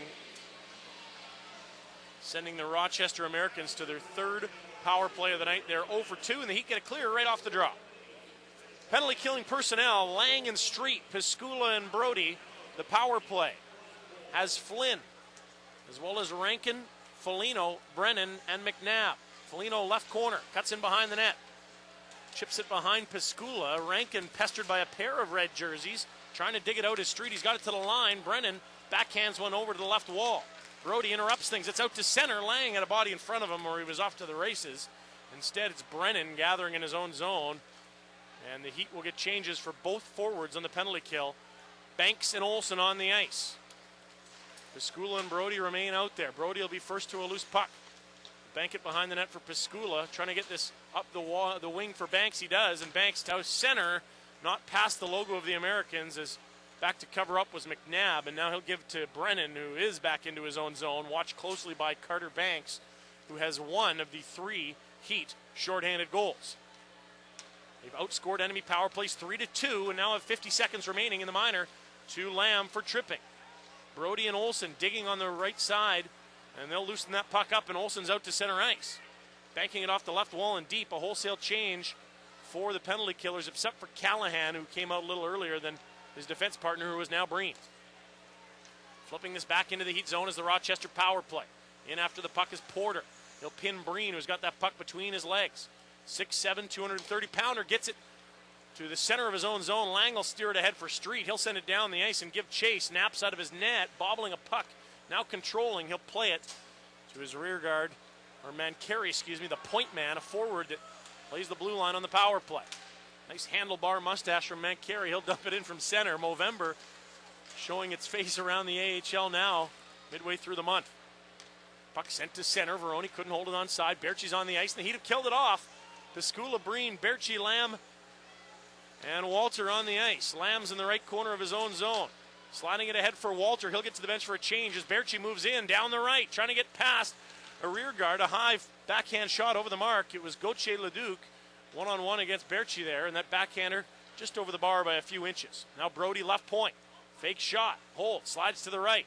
Piscula to the slot for Horak. Off a skate, and the Americans will get this back to neutral ice with Waugh giving the puck to Tarnaski, who slides it in on the right wall. Brody steals. He'll wheel back up ice. 4-on-3 for the Heat. Brody full speed in. Drops on his right. Berchi shot. Tip. No, it was missed by Brody. And loose on the right wing for Flynn, who will send to center 2-on-1. But Tarnaski bobbles it, and that allows Brody to get right back into the play with his superb skating skills. Flynn tries the wraparound. Stopped by Irving. The rebound. Jammed from a sharp angle. Again stopped. And now loose on the right wall where Tarnaski battles with Brody. Schofield to the line. Berchi intercepts and gets it to neutral ice. Biega has it for the Americans at his own line. Byron intercepts a pass at center. Karam's over to Brennan, who slides it in. Breen right back up the wall into the line, not out. Brody takes a dump in on that right circle. Plays for Breen. Long pass through center, reeled in by Kalanos. He'll leave for Byron, who's down the right wall behind Brennan. Byron behind the net. Speeding around the net to the left wall. Now all the way to the right point. Circling the offensive zone, Paul Byron. Back behind the net again. It's a second lap of the zone. He'll play to the point for McKelvey. Long shot, gloved by Knapp with Sylvester in front. Circling the wagons was Byron. We are tied at 1 midway through the second frame. Abbotsford Heat Hockey is on teamradio.ca. Sobieski is the number one in the birthplace of vodka, Poland. I'll let that sink in a bit. No, not that Poland is the birthplace of vodka. You should know that by now. Hashtag Sobieski. Hashtag #1 vodka. Hashtag Poland. Finally, something worth tweeting about. The truth. Now and forever trending. Sobieski. Premium vodka without the premium price. Visit truthandvodka.com.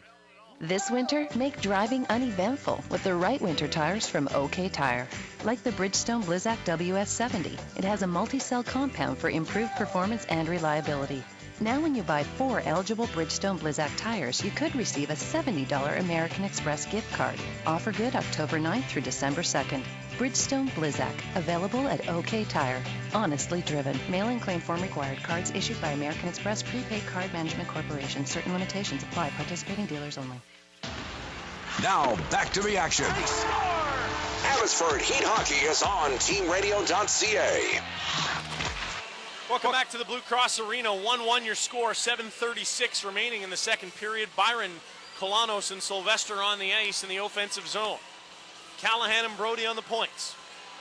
It'll be Byron on the draw against Kevin Porter, 12-on-12 on the dot. Leland Irving has made a few great stops tonight, including the save of the year. Reaching out with his paddle to deny a goal. This three-headed monster in net isn't going to go away anytime soon.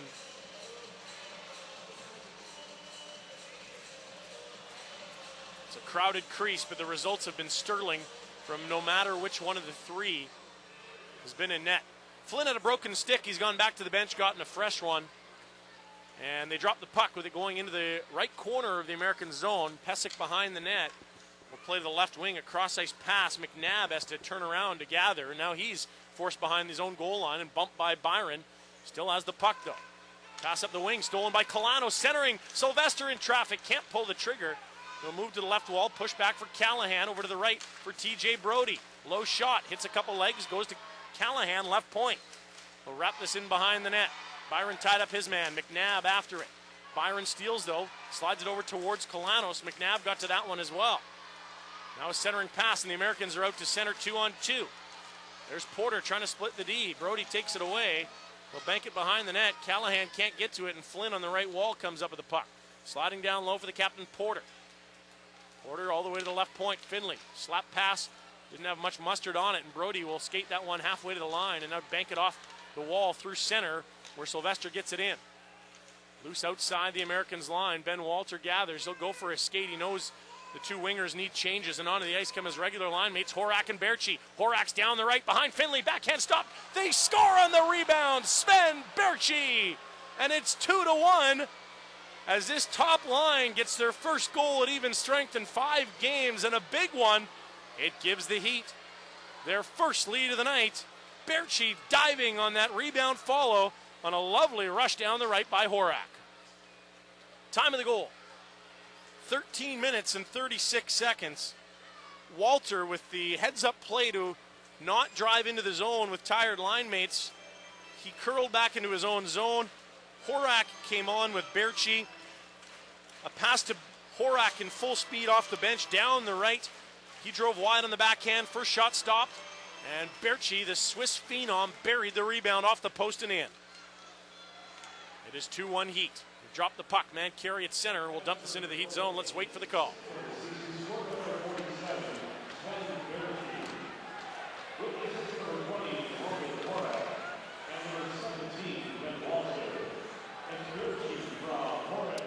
Just as we drew it up, Walter from to Horak. His shot stopped. Berchi the rebound. Don't look now. Swiss kid's pretty darn good, though. He's got 6 goals in 14 pro games. Heat out of their own zone to center. Banging one in is Lang, high off the glass. Olsen will retrieve as Lang gets a change at the bench. Streets in to help on the end wall. 2 white jerseys right by him. It pops to the side of the net. Banks jamming away, but Knapp's covered it up. And Biego wants to push and shove with Carter Banks. And nothing will come of that as Street and Olsen got some magic down low, throwing one towards the net with Banks fresh off the change for Lang. We'll take a break. 2-1, the Heat have their first lead of the night on the strength of Berchi, 6th of the season. Abbotsford Heat Hockey is on teamradio.ca. Now, things that don't belong in an alley. The perfect high five. I feel you're not reaching back far enough. Really? Because I think you're going back too far. Let's split the difference. Okay. Oh my God! Oh my God! Oh my God! Did you see that? Oh my God! Oh my God! Oh my God! You know what else doesn't belong in an alley? Your old electronics. Computers, radios, monitors, TVs. They can all be recycled at one of the many electronic recycling depots in your community. So don't just throw them out. Bring them in. Since 1977, StormTech has specialized in highly technical outdoor performance apparel for athletes, sports teams, and corporate clients. Today, StormTech is recognized worldwide as the brand synonymous with innovation and high quality. For high-end, waterproof, breathable apparel and accessories, choose StormTech Performance Apparel, the proven choice of elite athletes, weekend adventurers, and corporate teams for over 35 years. Read more of the StormTech story at stormtech.ca. Now, back to the action. Abbotsford Heat Hockey is on teamradio.ca. Welcome back to Blue Cross Arena. 2-1 the Heat lead in their first of 5 games on the road that will run all the way to November 25th. Sunday afternoon in Toronto, Friday in Austin, Saturday in San Antonio, Sunday in Houston, and a Monday flight back to beautiful British Columbia. The Heat up by 1 with 5:32 remaining in the second. Draw sawed off. Banks after the puck into the corner. Americans off the window and out to center where Breen's brought it to the ice. He and Rankin got tangled up and nearly fell to the deck. Piscula takes over, finds Banks at center. He'll tip it deep, no icing. McNabb is back to get it. Chased out of the trapezoid by Reinhart. Banks also in there. The 2 guys hard after the puck from the Heat. There's a cross-ice pass from Foligno off the mark. Breen banks it forward. Chipped high in the air and out of play off the stick of Reinhart. And they're going to call out a penalty as Reinhart was in the defensive zone. It was a redirection of the puck, not a shot, so delay of game is called. It is the 4th penalty of the night taken by the Heat. This is a delay of game on Reinhart. Time of the infraction, 14 minutes and 53 seconds. 4th penalty kill of the night. The Heat are 53 of 55 on the season. Brody off a 1 draw wants to go for a skate. He'll get halfway out of his own zone and rip it down the ice.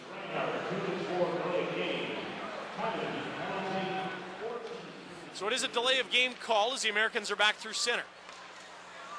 Adam, pass stolen by Piscula, sent right back down the ice. 20 seconds gone already, 2 clears from this top-ranked penalty kill of the Heat. With some speed through center, Veroni cuts to his left, chips deep. Irving waiting in the trapezoid. He'll zip it around the left wall. Mancari pinching, holds it deep. He's found Adam behind the net. Centering to the high slot. Veroni to the right point for Mancari. Right wall, Adam. Back to Mancari, right point. Down to the right goal line. There's Porter. Up that right wall to the half boards. Backdoor pass, and unable to handle it cleanly was Veroni. And now Olsen on that right wing. Chance to get it out, but he fell to the ice. Mancari now right point to the slot. Steered to the right side by Adam to Porter. Porter to the point. Mancari's shot blocked, and here come the Heat to center, 3-on-3, but they need a change, and Brody will zip one deep onto the ice. Callahan, Breen, Street, and Lang. 47 seconds remaining in the minor to Reinhart for delay of game. Offside called on the Americans as Mancari came in. And there's got to be some frustration for the team in white here. This is their 4th power play of the night. Nothing doing yet.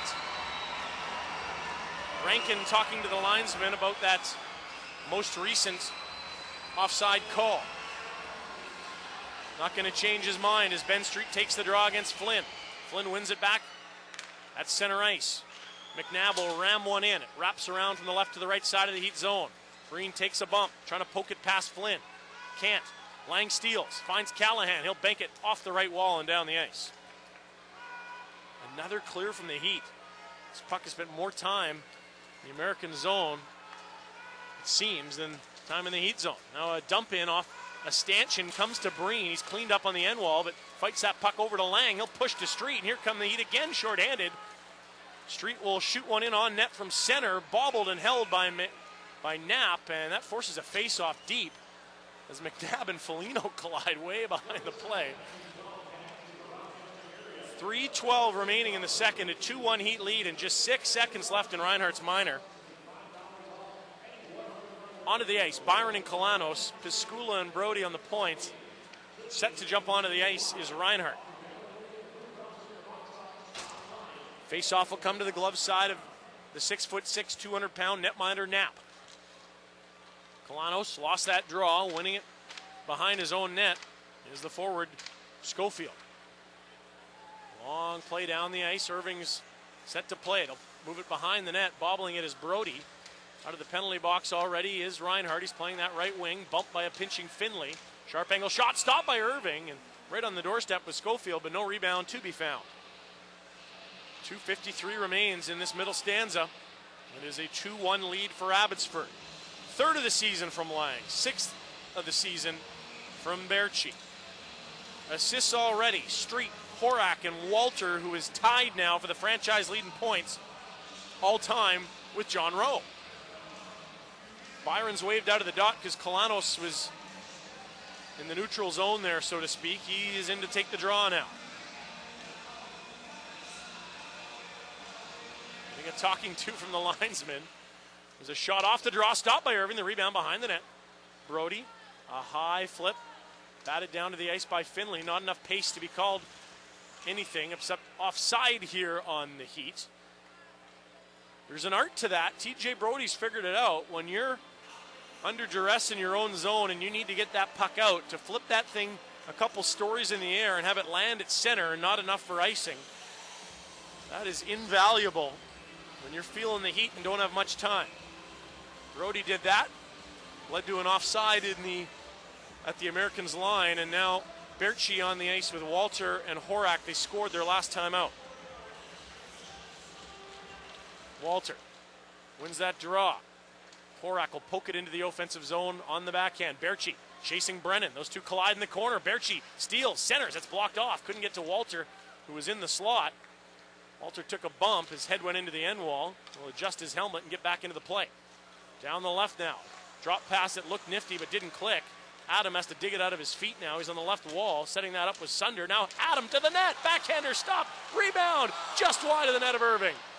Horak, left side of his own zone. Trying to get this puck out. He's behind the net, battling against a pair of Americans, and Mancari comes up with it.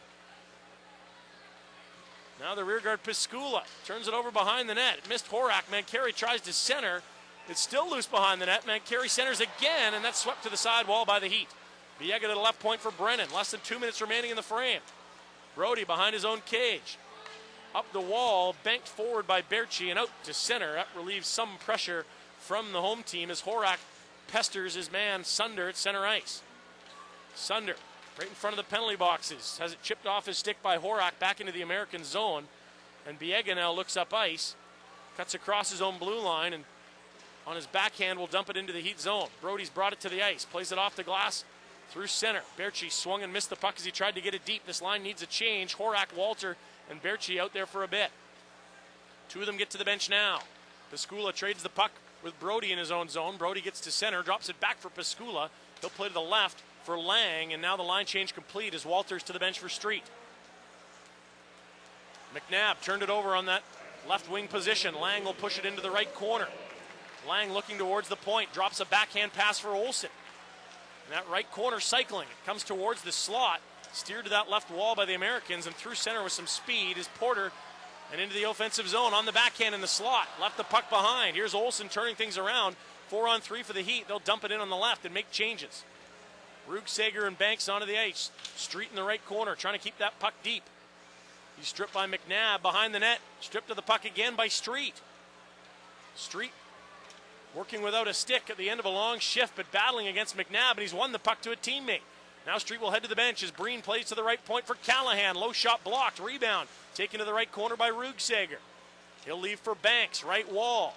Back to Rugsager. Shot off a knee, and into the corner where McNabb stick lifted by Reinhart. He turns out of the way of a hit from Porter. Banks, Reinhart, and Rugsager all working in the left corner. Less than 5 seconds remaining. Centered. Shot from Reinhart off a stick and wide. And that is the second period of play coming to an end. The Abbotsford Heat have scored twice in this middle period and have a 1-goal lead heading into the intermission. On the other side, a look at a busy period of scoring for the Heat as they erased a 1-goal deficit in the frame. Also took a couple of penalties. A look at the out-of-town scoreboard. A busy Friday night in the American Hockey League. Also, the AHL Plays of the Week when we return. Abbotsford Heat Hockey is on teamradio.ca. Strata, chances are you may be looking at an expensive roofing project now or in the near future. When it's time to re-roof your Strata complex, call Berard Roofing. As certified Master Elite roofing contractors, we offer 40-year warranties on all multi-family dwellings, and our workmanship is covered by GAF, the shingle manufacturer, for 25 years. Compare that to the 5- and 10-year warranties offered by our competitors, and you'll see why Berard Roofing has got you covered. BerardINC.com. Is your vodka filtered through diamonds? Is it distilled with water found under a volcano? Has it been tempered with moon rocks? Give me a break. Sobieski Vodka thinks that stuff sounds just as ridiculous as you think it sounds, which is why they don't have any of it. Let's just say Sobieski Vodka makes up for their lack of bling with an impressive lack of bling. Sobieski, premium vodka without the premium price. Visit truthandvodka.com. This is Abbotsford Heat American Hockey League action on teamradio.ca. Time for more analysis. Let's head back to the broadcast booth. Here's Ryan Pinder.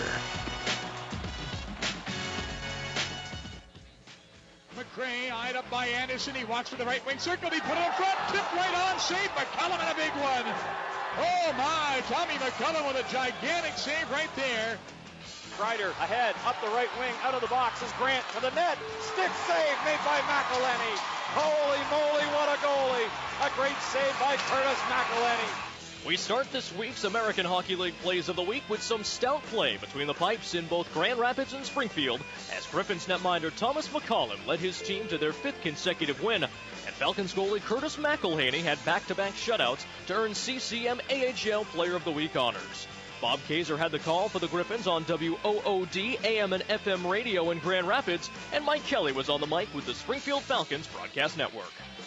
At the Bell Center in Montreal on Friday night, the Hamilton Bulldogs welcomed in a crowd of 18,582 to see them take on the Syracuse Crunch. The fans were in full throat as Steve Quayler picked up his first professional goal, as called by Derek Wills on the Hamilton Bulldogs Hockey Network. Dumont chips it ahead to Quayler. We've got a 2-1-1. Quayler in, shoots, and scores!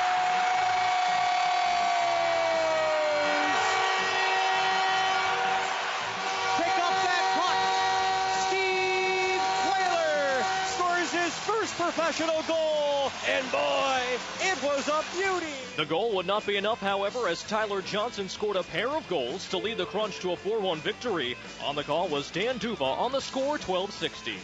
Kudas fakes the shot, panics, one-timer, score! Tipped in by Johnson, and the Crunch lead it 4-1. Former Manchester Monarch Braden Shen was traded to the Philadelphia Flyers organization 2 summers ago, and last Wednesday he faced his former team for the first time. And an interception, partial breakaway, shooting, scores! It's a hat trick for Braden Shen on a turnover in the Manchester zone. Shen's second career hat trick helped Adirondack knock off Manchester 4-1. Bob Rotruck had the call on Q101.7. Brian Lurg has had a flair for the dramatic for Lake Erie this season, and he now leads the league with 4 shootout goals on 4 attempts. No surprise, the Monsters are 4-0 in shootout games this year. Doug Plagans on the Lake Erie Monsters Hockey Network. Lurg for a chance to grab sole possession of the league lead in shootout goals. He's 3 for 3 on the year. He'll move in. Lurg straight in, delays, moves, backhand, and he scores. Top shelf, Brian Lurg, and the Monsters take a 2-0 lead in the shootout. The Manchester Monarchs blanked the Providence Bruins on Saturday and got the game-winning goal in style on a shorthanded goal by Andrei Loktionov. Ken Cal had the call on the Monarchs Radio Network. Off again, Walt. Krug got it. Now it's loose in front to Loktionov. He shoots and scores! Andrei Loktionov set up by Dwight King. In Toronto, the Marlies used 3 third-period goals to earn a come-from-behind 5-3 victory over the San Antonio Rampage on Saturday night, with Nazem Kadri scoring the game winner with just over 6 minutes left in the third. With the call, John Abbott on the home for the Marlies, TSN 1050. Back up, though, right wing side as Ashton to the net, fires and scores! There's the first from Kadri, and he puts the Marlies in front 4-3. Derek Nesbitt scored in all 3 games last week for the Peoria Rivermen, but none was bigger than his game-tying goal on Thursday night to force overtime against the Charlotte Checkers. Brendan Burke had the call on CD Country 107.9. Into the corner, stepping out, tough angle, scores! A low wrist shot from Derek Nesbitt, squeaks across the goal line. 4-4-4-58 left. The Binghamton Senators returned home from a 6-game road trip and knocked off the Norfolk Admirals 4-2 on Saturday night. Andre Benoit scored his team-leading 6th goal of the year, the eventual game winner. Brady Wittenberg on the call on Big 107.5. Here he comes, 3-on-2 Binghamton. Silverberg, right circle. Back in front, Benoit, redirect, scores! Andre Benoit, right place at the right time. 3-0 Binghamton.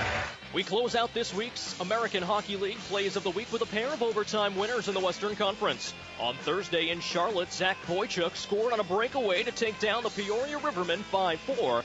And in Abbotsford at the AHL Battle of Alberta, the Oklahoma City Barons won 2-1 on a Justin Schultz tally to regain the American Hockey League point-scoring lead.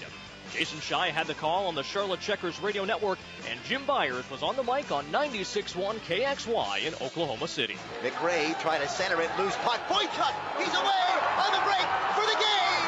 Shoots, score! Game winner! Charlotte wins this hockey game. Eberle cuts in deep. 1-1 in overtime. Stops edge of the circle. Feeds an open. Schultz walks in. Fires. Score! Justin Schultz wins it in overtime with a wrister from the mid-slot. For the American Hockey League Plays of the Week in Albany, New York, I'm Josh Heller. Doug Lum of the Destination Auto Group on Advertising with Team Radio. The team concept is something that I really like because it's built on relationship selling. It targets an audience that I believe is in tune with the car industry. That in itself was a good fit. I think their website's great. It's informative. They drive people to their website for information and vice versa. The Team Radio sales team make it very easy for me, which is a bonus. Get the Team Radio Sports Marketing Department working for your business. Call 669-1040. I'm Matt Sakaris. You know, bullying doesn't happen by accident. It's a deliberate, repeated act, and it will escalate. If you're being bullied, or if you know somebody who is, you've got to tell someone.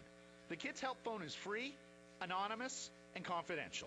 Go to kidshelpphone.ca, or any hour of the day, call them at 1-800-668-6868. I'm going to repeat that, 1-800-668-6868. This is Abbotsford Heat American Hockey League action on teamradio.ca. Time for more analysis. Let's head back to the broadcast booth.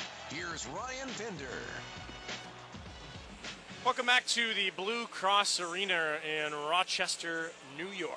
It is 2-1. The Heat lead the Americans through 40 minutes of play.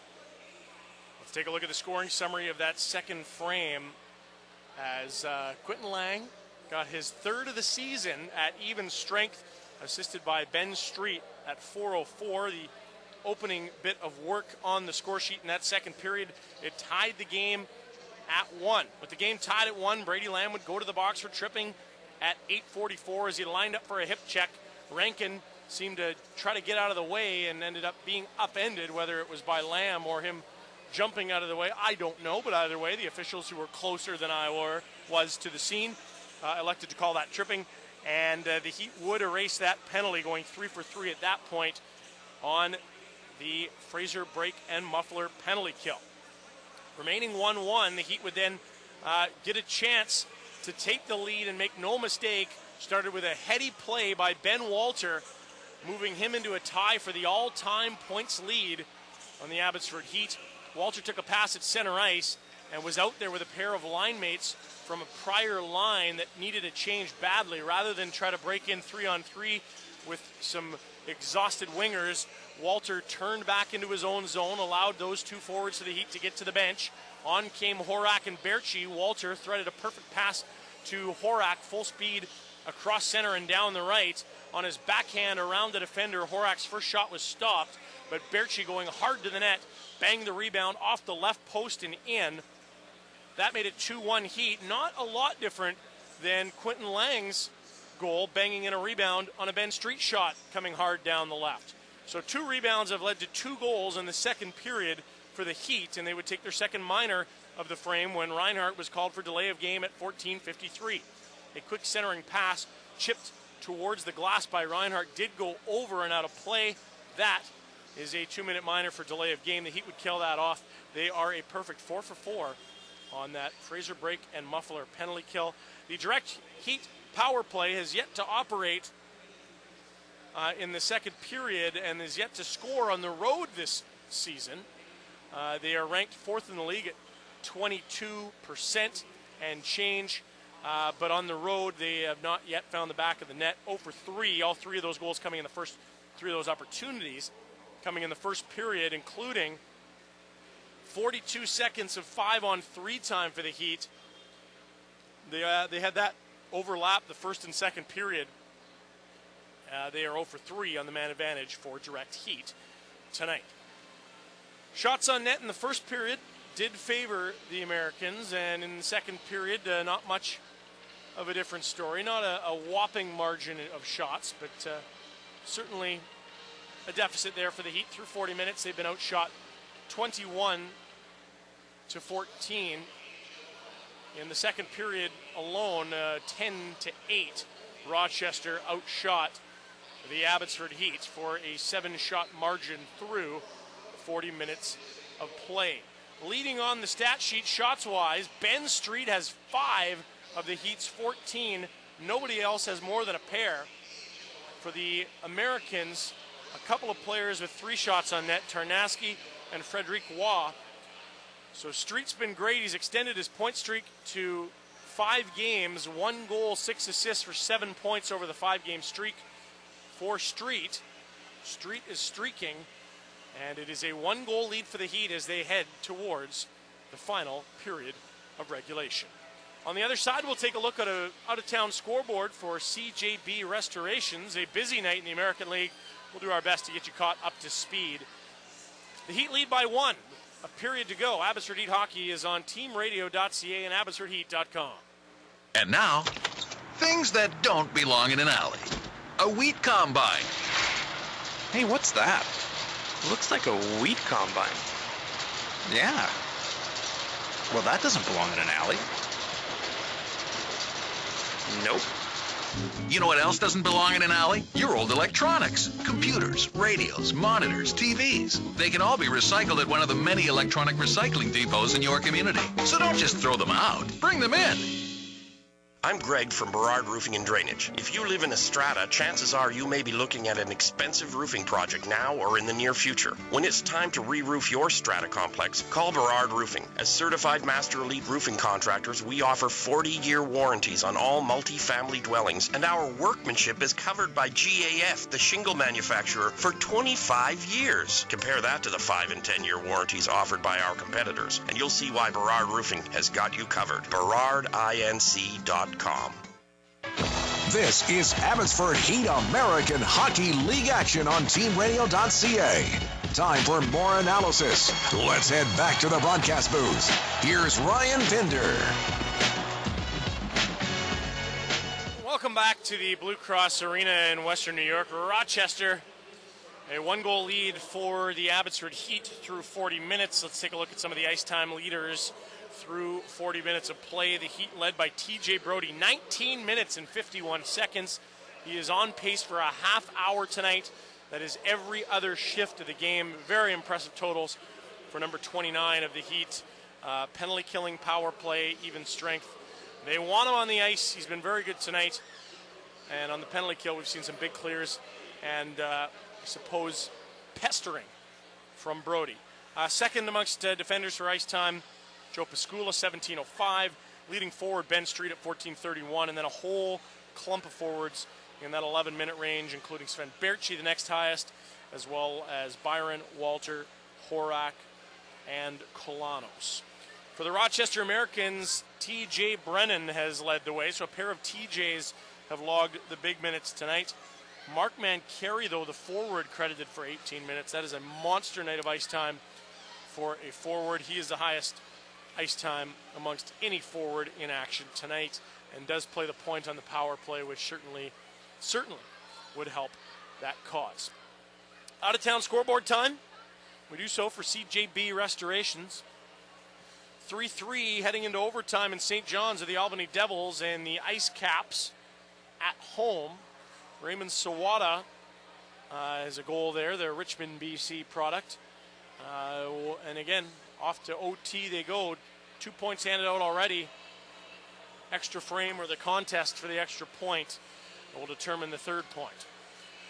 Portland and Connecticut knotted at zeros through 40 minutes. An area goal there in Hartford. Adirondack and Binghamton playing in Binghamton, home of the Senators affiliate. They lead 4-2. That action just at the tail end of the second period. Providence leads Manchester 3-2. Wilkes-Barre Scranton up 3-1 at home to Bridgeport. Eric Tangradi, the hat trick. Wow.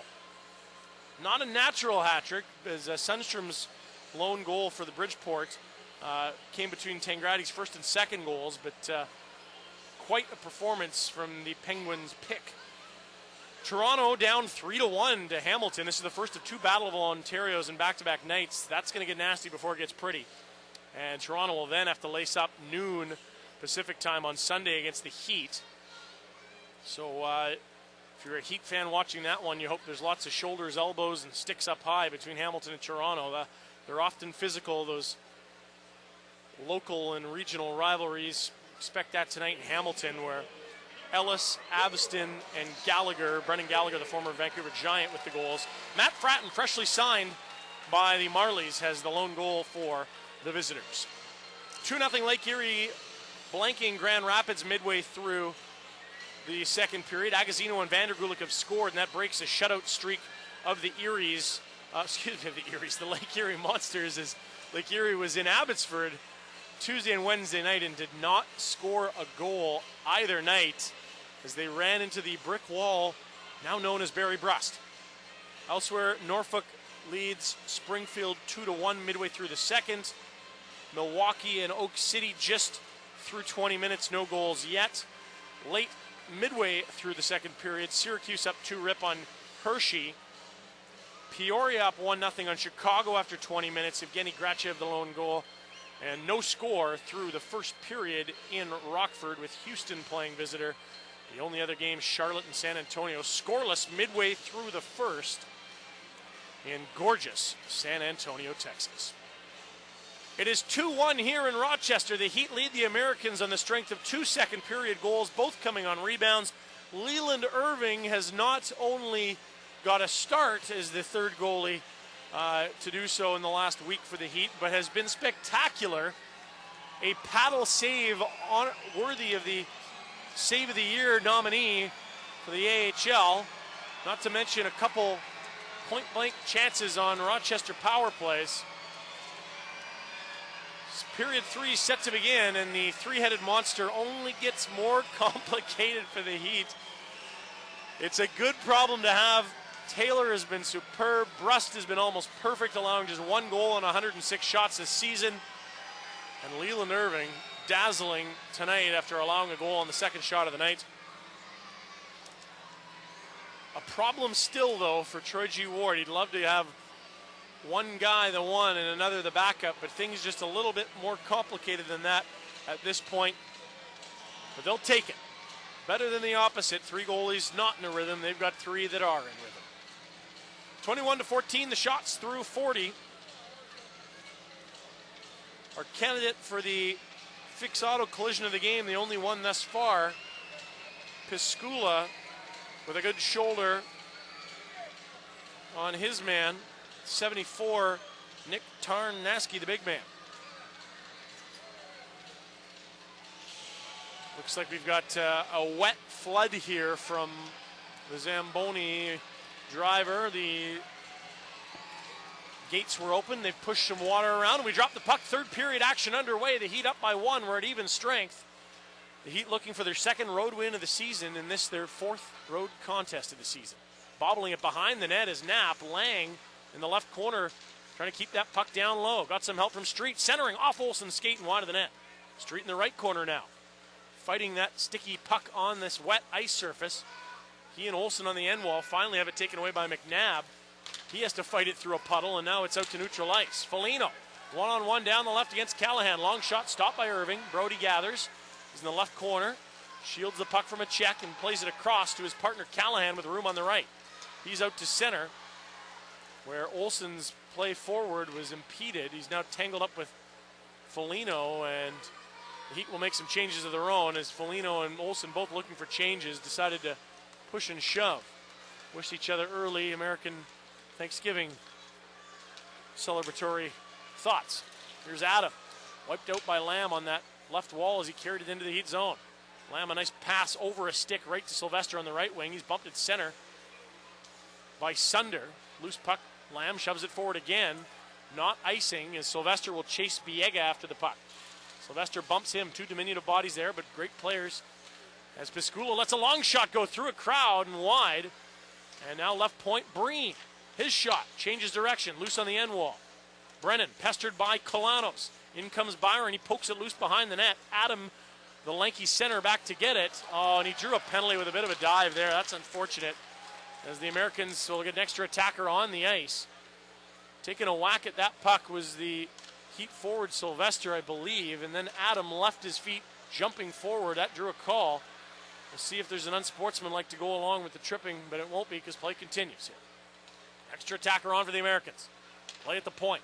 Mancari down to the right corner. Veroni back to Mancari. Low shot, tipped off a body into the left corner. There's Sunder trying to center. Horak touches it. I believe both former Chilliwack Chiefs, and a tripping call doled out. Sylvester will go to the box, and it's the 3rd consecutive Heat penalty. go from watching the Koharski referee midweek in Abbotsford, where he'd let everything go and really quick games, let the players decide on the ice, to that call, and leaves your head spinning a bit. Time of the infraction, 2 minutes and 11 seconds. It is tripping on Sylvester. The Heat will get this puck on the right wing for Ben Street, trying to get it out to center. He'll leave for Piscula, who's 2-on-2 through center.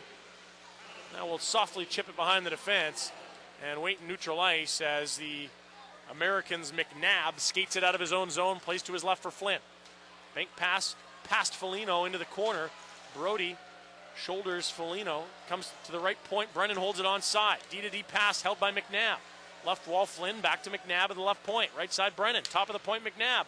Brennan right side, rocket, just wide of the net. Flynn on the left wall, centers. Foligno back to the point. Brennan again, shot, stopped by Irving. The rebound, loose in the slot. Brody kicked it out of the painted ice and swept it behind the goal line into the corner. A heads-up play from the rear guard, leading all Heat players in ice time. Now Lang to the line, couldn't get it out. Nice play from McNabb to recover after bobbling it. Left wall Flynn, good pressure here. This is the best-looking power play of the night for the Americans. McNabb, left point, right side Brennan, another firm shot, wide of the mark. Might have changed direction after hitting Irving or his defenders. Puck sent up the wall by the Americans. Left point, McNabb settles it down. Long shot off an ankle of Lang and into the corner. There's Brennan down from the right point, playing it back to McNabb. Fake shot, cuts to his left, now fires and scores.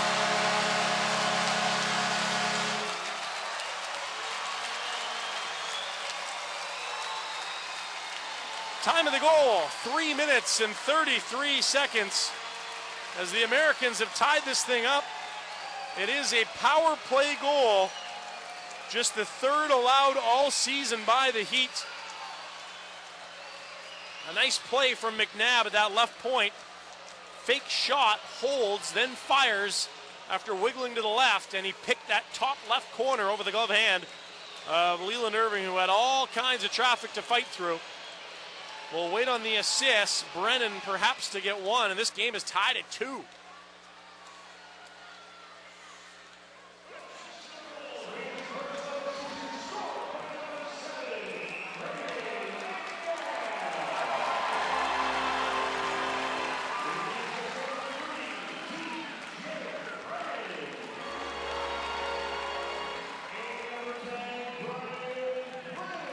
So Flynn and TJ Brennan will draw the assists. It is 2-2. We got ourselves 16 minutes and 10 seconds of tie game here remaining in the third. Callahan up the wing for Horak on the right. He'll slide it ahead for Berchi around Finley, who got his hands on Berchi, but turned palms to the ceiling and looked at the ref as if to say, I didn't do anything. Now a penalty is called. Tripped up on the play was an Abbotsford player, Berchi, and off to the box is Rick Schofield. Perhaps a bit of a makeup call for that soft trip called on Sylvester earlier. Schofield off at 4:04 in the Heat power play, back to work for the fourth time tonight. The Rochester penalty is, I believe, a trip. And it is Schofield off. Right off the draw, it rolls in on Knapp. He'll cover.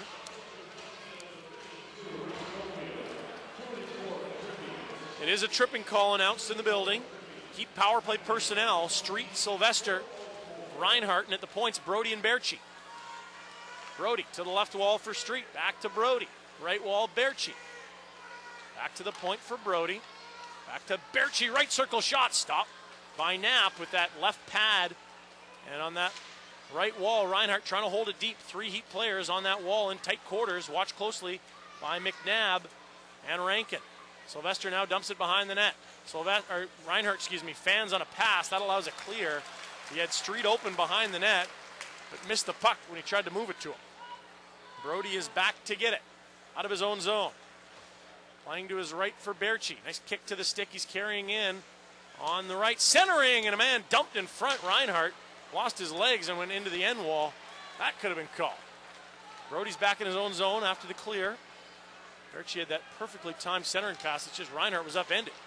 Now Brody carries in on the right. Drops for Colano's shot off the stick of Brody, who was sliding down on the ice. And out of the left corner and out to center.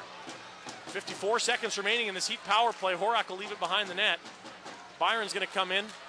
Lang, Kalanos, Walter, Horak, and Byron. 5 forwards out here for the Heat. Gaining the line and dropping for Lang on the left wall was Byron. Back to Byron. Shot just missed the net. A lovely give and go. Now at the right point, Ben Walter stripped. Mankari, breakaway down the left to the hash mark. Shot stopped by Irving. I don't know if it was Kalanos on the back check that got a piece of that stick, but it just popped off Mankari's stick right as he was going to try to make a move and cut to his right on a deke. It's a huge save from Irving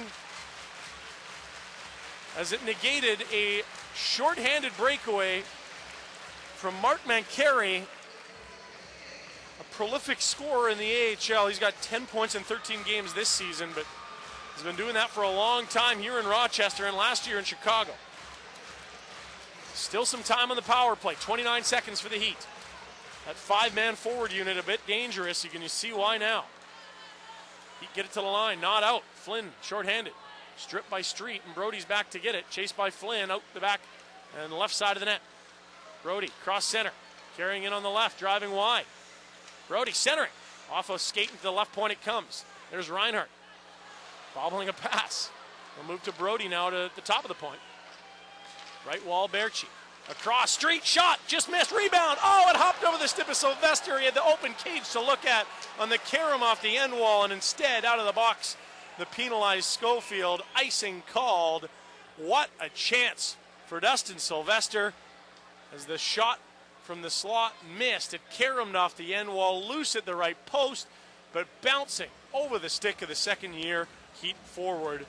And then an icing call from the Americans as they return to even strength and are 4 for 4 on the penalty kill tonight. The Heat 4 for 5. It is 2-2. 13:48 remains in the third. Piscula rams a puck behind the net. There's Brett Olson with it. Banking a pass to the left point for Lamb. Low shot. Ooh, man in front, Rugsager nearly got a piece of it, and a good pad save made by Knapp as Rugsager's given the business down low on the wall by Frederic Waugh. Now stealing a pass in the slot is Banks. Flynn's stick under his skates. He's dumped. And back down the right side and rubbed out, taken to the ice is Schofield. Ref might put the whistle away for a while here. 2-2 in the third as Irving has a long point shot right to the crest of his jersey. He'll hold for a whistle. With 13:14 remaining in the third, we'll take a break. Tied at 2 in Rochester. This is Abbotsford Heat Hockey on teamradio.ca. Sobieski is the #1 vodka in the birthplace of vodka, Poland. I'll let that sink in a bit. No, not that Poland is the birthplace of vodka. You should know that by now. Hashtag Sobieski. Hashtag #1 vodka. Hashtag Poland. Finally, something worth tweeting about. The truth. Now and forever trending. Sobieski. Premium vodka without the premium price. Visit truthandvodka.com. Since 1977, StormTech has specialized in highly technical outdoor performance apparel for athletes, sports teams, and corporate clients. Today, StormTech is recognized worldwide as the brand synonymous with innovation and high quality. For high-end, waterproof, breathable apparel and accessories, choose StormTech Performance Apparel, the proven choice of elite athletes, weekend adventurers, and corporate teams for over 35 years. Read more of the StormTech story at stormtech.ca. Now, back to the action. Abbotsford Heat Hockey is on teamradio.ca. Welcome back to Rochester. The score 2-2. Leland Irving stretching. Looks like he's trying to fix that left pad. Stretching out the right leg. This might be a savvy veteran move to buy some time for his club. The Americans just scored on the power play, just the third power play goal surrendered this season by the Heat in 57 opportunities. Still ranked #1. Olson's on the face-off to the blocker side of Irving. We're ready to drop the puck. Veroni for the home team. Olson wins it. It's off the skate of the linesman, then to Street. And behind the net, Piscula chased out by Foligno as he centers for Olson. Up ice, chipped in deep by Lang, and Olson's chasing into the corner with Viega coming in on him. Olson pins him, Street in after the puck. Past both of them, and here numbers for the Americans the other way, but a good back check from Street as Foligno's down the right. Cross-ice pass tipped away by Street. A great back check from Street, the Wisconsin grad. 3 years at Wisco, I believe, actually, as Breen will dig one out from the slot to the right wing for Olsen. He'll dump it in on the right side and bumped by Foligno at the end of the shift there. Foligno's been very physical behind the play and gets a hook on Olsen as they both go to the benches. Brennan's behind his own net, chased out on the right by Walter. He'll bank a pass back to the left corner of his own zone for Biega. He'll go back to the right for Brennan. That pass up high hit Biega in the arm, and now it's loose in the left corner, and Berchi's found it. Open in the high slot is Horak. Walter's going to try to get it to him, but can't control the puck behind the net. Brennan has it, slides it over to Mancari. He fights it through a check of Horak, and it's loose inside the Heat line with Adam down the right, pestered by Horak.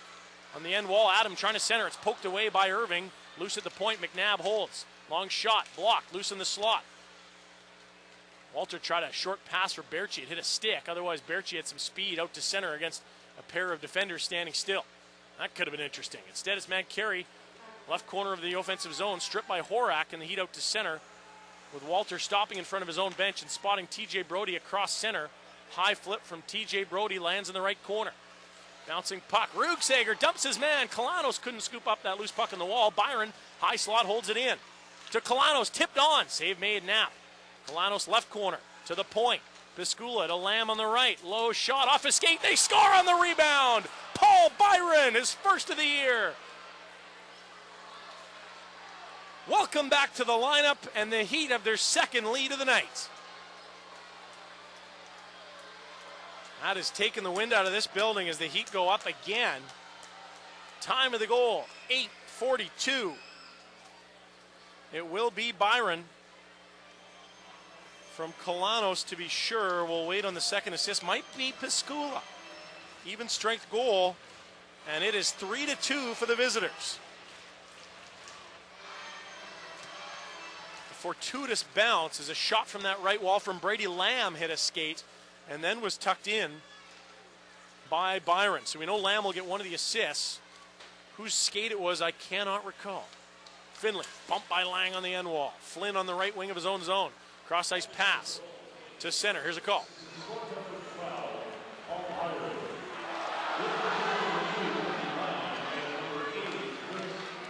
So Kalanos and Lamb draw the assists as Irving makes a save on a point shot from the right side. 10:49 remains in this first meeting of 8 this season between the Americans and the Heat. So we saw Kalanos move that puck to Lamb at the point, I think. And Lamb's shot hit a skate. Byron taps in the rebound. Tough to blame Knapp on that one. But crowds to the net and pucks to the net are usually a good equation. It worked for the Heat there. They win the draw in their own zone. Callahan off that right wall through center. Poked in deep. Here's Berchi with a bit of room down the right. Berchi shot. Blockered away by the netminder. Knapp. Now back the other way. Schofield down the right. Bumped into by Brody. Tarnaski on the right wall in the corner working with Schofield. He's stripped, and Berchi's out to center with Walter trailing him. Berchi in on the right side, trying to get around Biega. Does. Berchi to the slot. One-handed pass, never could get centered. He's found it in the right corner, though. Berchi bumped into by Biega, who falls to the deck. And coming and taking that puck away is the forward Schofield. Berchi's at the end of a shift. Horak's off. Berchi's the last man needing a change as Rugsager and Byron are already on. And Brody in trouble, rubbed off the puck down low, but got some help from his partner on the back end, and that was actually Berchi. The end of a long shift, he's now to the bench. Wheeling out of his own zone, Paul Byron, he can fly, right past Foligno. Into the slot for Rugsager, shot blocked, and the rebound turned around the other way for Veroni down the left. Chased by Kalanos. Veroni, soft shot, stopped, rebound, Foligno swung and missed. It was hard on the back check. Rugsager altering that stick of Foligno's. Rugsager gets it in deep, and the Heat will make some changes up front onto the ice. Street, Olsen, and Lang. Long pass from McNabb. Rankin didn't touch it, but he was bumped, so no icing. Breen will gather from behind his own net, play through center. This one will be called icing as Lang did not get a piece of it. And the faceoff comes to the Abbotsford zone. McKelvey and Breen, the defenders. Street, Lang, and Olsen just onto the ice. Not a concern up there. Big face-off on the way, too. It is 3-2, the Heat lead. They have scored 2 in the second. Lang's third, Berchi's sixth, and now Byron's first on a point shot from Lamb that hit a skate and lie loose in the slot. Knapp was honoring that shot from the left circle, and it came to the other side of the net. Easy tap in for Byron. Now a glove save off the draw from Irving as Mankari let one rip, and the outstretched left hand, the only difference between a 3-3 game. And this play continuing right now as Olsen chases Finley into the end wall. Finley boxes out his man, Girgensons. Out to center ice. Pascula guides it away from Mankari. Lang, the captain, bumped as he flips one in. Finley does well to swat that out to neutral ice through Street and Olsen, who are bothering him. Lang now steals in front of his own bench and pushes back for Lamb and gets a change. Olsen, bit of room down the left. He's got Berchi on with him, tries a long snapshot. It's blocked by Finley. Olsen's into the right corner with it. Centering, Reinhardt's shot. High into the air off a stick and into the right corner. Girgensons, cross ice. Reeled in by Mankari, driving the slot. Porter poked away by Lamb, and Berchi turns it around the other way. Nice toe drag. He'll feed it ahead for Reinhardt. Looked over the wrong shoulder. Now he's found it and chases Biega into the corner where he bumps him. Puck loose on the end wall. Reinhardt pestering Biega. Up to the right winger, quickly centered by Porter. Reinhardt steals in the slot. He's stripped, and Biega will slide it through center where it's stolen again, this time by Berchi, but it's sent right back into the Heat zone by Flynn, who chases Brody, who moved it over to Callahan. Backhand pass up the right wall to center. Chip forward, chasing after the puck is Reinhardt. McNabb brings it back to center for the Americans. 7:47 remaining in the third. Puck at the right point of the Heat zone. Center, loose in the slot. Brody poked it forward, and Reinhardt has Kalanos trying to split the D. That pass hits an ankle of the defender, and Flynn now in neutral ice will play it back to his rear guard. Now the right point, long shot, Tarnaski. Off an ankle and into the corner of the Heat zone. Left side, Brody slides it up to his winger Kalanos, a high flip to center, and McNabb will reel that in on his side of the red stripe. High off the glass, this lands in front of Brody. The Heat's ice time minute leader off the glass and down the ice. No changes allowed. Brody had some options there, but it's been a busy night for him on the ice, and he ices it there. With the face-off coming to the glove side of Leland Irving, who made a huge glove save the last time they dropped the puck from this position. It was pulled back from Mankari, staggered off the draw. He ripped a wrist shot, high short side, and Irving's glove hand stopped it.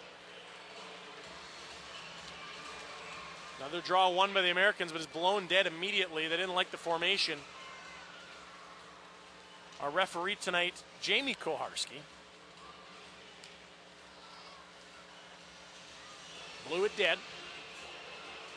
We've seen 9 penalties tonight, 5 called on the Heat, 4 on the Americans.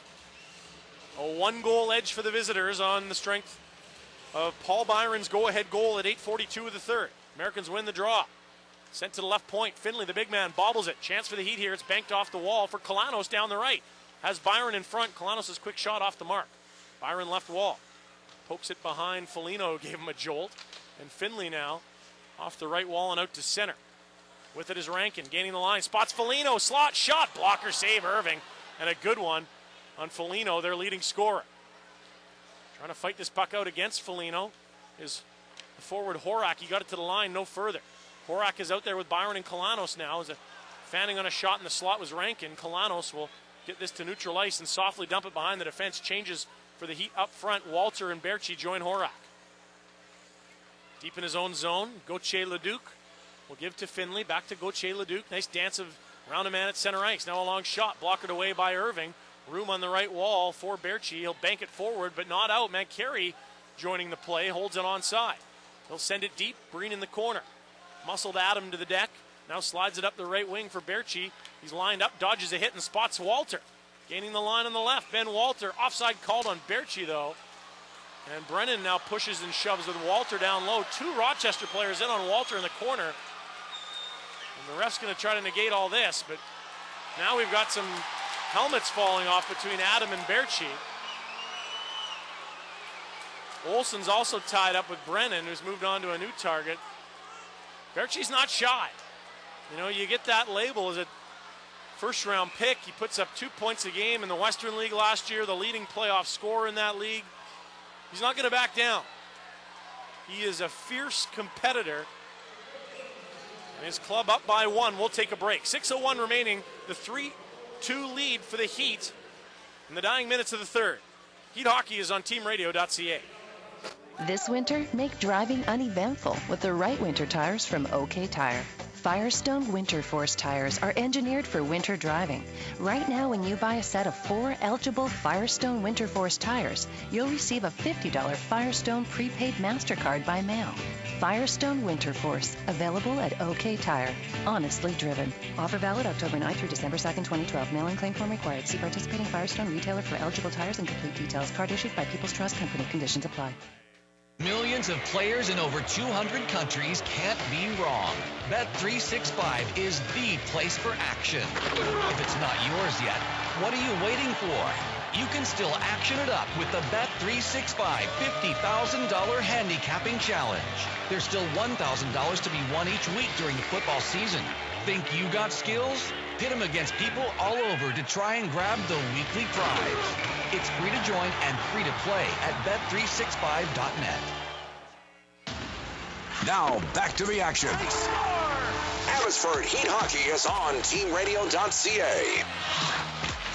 Welcome back to Rochester. We score Abbotsford Heat 3, the Americans 2. The face-off coming outside of the American zone. No penalties on that last play. Some post-whistle interactions. On the ice, Street, Olsen, and Lang. This line has been superb for Abbotsford in the recent weeks. Olsen, 5 of his 7 points coming against Lake Erie, and Ben Street has a 5-game point streak, a goal and 6 assists. Girgensons, cross-ice pass. Fanned on it, stolen by Lang and neutral ice. His dump and hit a skate, his second attempt in behind the net of Knapp. 5:42 remaining in the third. A 1-goal margin with the Heat on top. Looking for their second road win in their 4th road game. Adam after a bouncing puck in the Heat zone. He and Brody on the end wall engaging. Street comes in to help. Lifts the stick of his man, but Girgensons comes in and plays to the left point for Brennan. Right side Biega, wrist shot, stopped by Irving, and he'll drop over that rebound and protect it with the catching glove before the crowd of bodies in front of him could find the puck. Shots are 36-20 for Rochester. They've had the edge in power plays tonight, but only by 1. They led the game for nearly 20 minutes, 19 minutes and 30 seconds, from about the 4.5-minute mark of the first period into the second. The Heat then scored 2. Rochester tied it up. The latest is standing as the greatest. Paul Byron's go-ahead goal at 8:42, his first of the season, has it 3-2 for the Heat. Plays on the right wing side of the Heat zone. Ben Walter trying to dig this puck out with some help from Berchi. Gets it past Porter and into the Americans' territory, where Pesic is back to get it. Pestered by Berchi. McNabb now with it, left side. Pass through center, off the stick of Flynn. Walter strips him and plays it back for Breen, who spotted Berchi in neutral ice. Cross ice pass, Horak with space. Down the right, Horak waiting for help. He's dumped to the deck by Foligno. They've really allowed Foligno to get away with some stuff after first contact by another Rochester player. Here's Irving behind his own net, playing the puck to the defense. Quickly whistled up the wall by Callahan. Here come the Heat, 2-on-2. Colano slot shot off a stick and up and out of play. Gauthier Leduc got in the way of that Colano shot. 4:27 remains. Let's turn our attention back to that out-of-town scoreboard for CJB Restorations. Some finals starting to trickle in. 4-3 St. John's beating Albany in the shootout. In fact, that's just the only final. A lot of games late in the third period. And we finally have a goal in San Antonio. Drew Shore has got the rampage on the board over Charlotte. They lead 1-0 after 20 minutes. Other divisional games we're paying attention to, well, none bigger than Toronto in Hamilton. It was a 3-1 lead for Hamilton after 20 minutes. But Matt Fratton has got his second of the night in the second period, and the Marlies now down by just 1. They'll play again tomorrow night in Toronto before the Heat come in on Sunday afternoon. If you've got a question about tonight's broadcast or want to get interactive on our broadcast, just use the hashtag AHL Heat. And we'll read some comments here.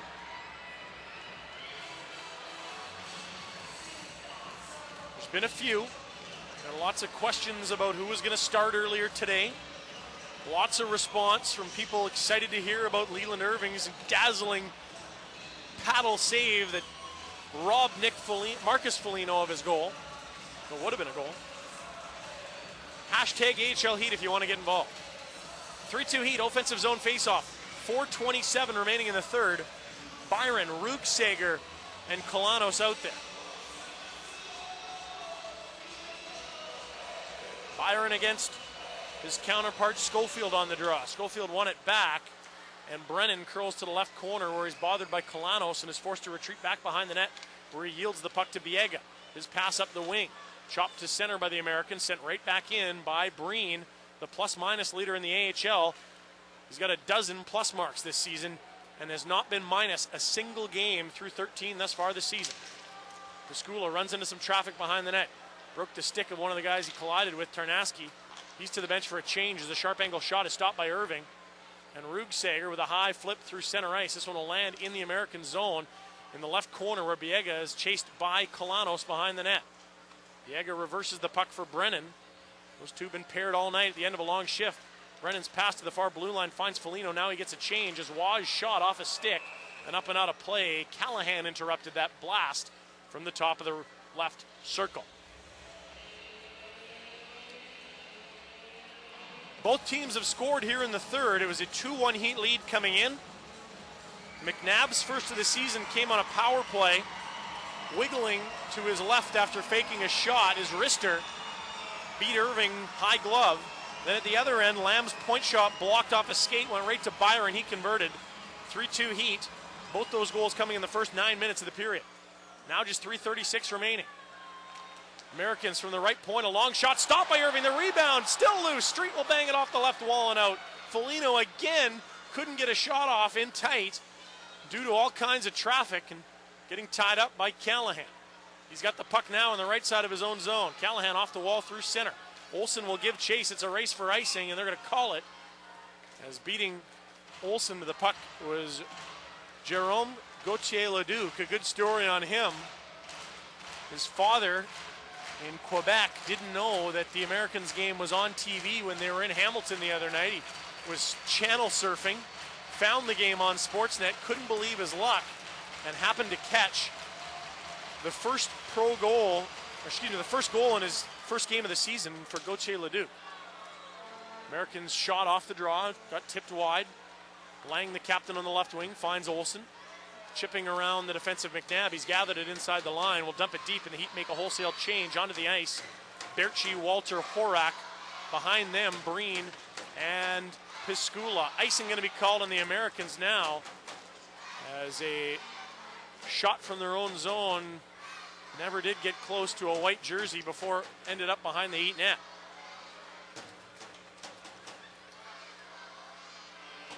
Faceoff will come to the blocker side of Connor Knapp. Just one start this season. It was a loss. His goals against sitting at 4.06. Waved out of the dot in his own zone is the big man Luke Adam. Got a lot of big bodies on this Rochester team. Adam, 6'2", about 210, big lanky center. He was waved out. Mancari came in and won the draw, and now McNabb and Pesic will trade the puck out of their own zone. Adam dumps it in from center. Irving has settled it in the trapezoid, trying to play for Piscula. That one's stolen away by Girgensons, but the Heat take it right back and get it to the line. And Horak's backhander does get to center. Girgensons plays it back, but missed Biega by a bit, who's got to get all the way back to the bottom of his own circle to catch that pass. And now we spotted Brennan up the right, pestered by Kolanos. Brennan, sharp angle shot through the crease. It rims around to the left point. There's Biega with it. Stopping, cutting to his left, now playing to his right. He's found Brennan at that right point. Brennan watched closely by Kolanos, plays to his left. And Biega's point shot off the end glass, high in the air and batted by Breen into the corner, where it's flipped down the ice by the Heat, and this will be icing on the visitors. Rugsager just wanted to get it out of the zone with less than 2 minutes remaining. We'll see if Troy Ward uses a timeout here. It is an icing on the Heat they can't change. How fresh is the group and how badly does Troy Ward want a breather for them? We'll see. It doesn't look like a timeout's going to be used. A 1-goal lead for the Heat, 3-2 with 1:58 remaining. They win the draw. Piscula is wrapped behind the net. Seemed to be impeded. It's loose behind the cage. Carey bobbles it. Paul Byron. Nifty stick work to get out of his own zone. He's got it to neutral ice. Now we'll turn and play it back for Breen and get to the bench for a change. Piscula at center, rams one on net. Could have been icing. Instead, it's on net. Play continues as Biega's left side of his own zone. Playing through center, missing man Carey. 1:30 remaining in a 1-goal game in Rochester. The Heat lead. Falling on the play is Brody. He got it out to center as he fell. Good thing he did. And now offside called on Adam. That will draw the Boo Birds. But it might have more to do with the fact the home team's down by 1 with 82 seconds remaining. Flynn onto the ice. Foligno joining him with Porter on the back end, McNabb and Pesic. Olsen, Street, and Lang. This consistent, reliable line up front. And on the back end, Callahan paired with Brody. Heat win the draw. Callahan across to Brody. He can fly and he'll skate this to center, and a high flip from the stripe is into the American zone. Flynn on the right wing will bank one behind the net. Pesic plays it back to Flynn deep in the right corner. Cross ice back to Pesic, who's out to center. Foligno will backhand a puck deep for Porter in the left corner. He'll bat it behind the net. Extra attacker on for the Americans. Final minute. McNabb left point for Carey at the left goal line in the corner. Back to the point for McNabb. Right side. Pesic's long shot gloved by Irving. And a face-off coming in the Abbotsford zone. It looks like they'll leave Knapp on the bench. 6-on-5 action here with 48.5 seconds. What can the Americans do to stir up some chances, and will a timeout be called? Yes. We'll take a 30-second break. The Heat lead 3-2 in the final minute in Rochester. Heat Hockey is on teamradio.ca.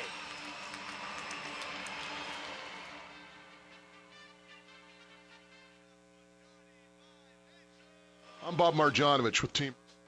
If you feel you're being bullied, I'm talking to you.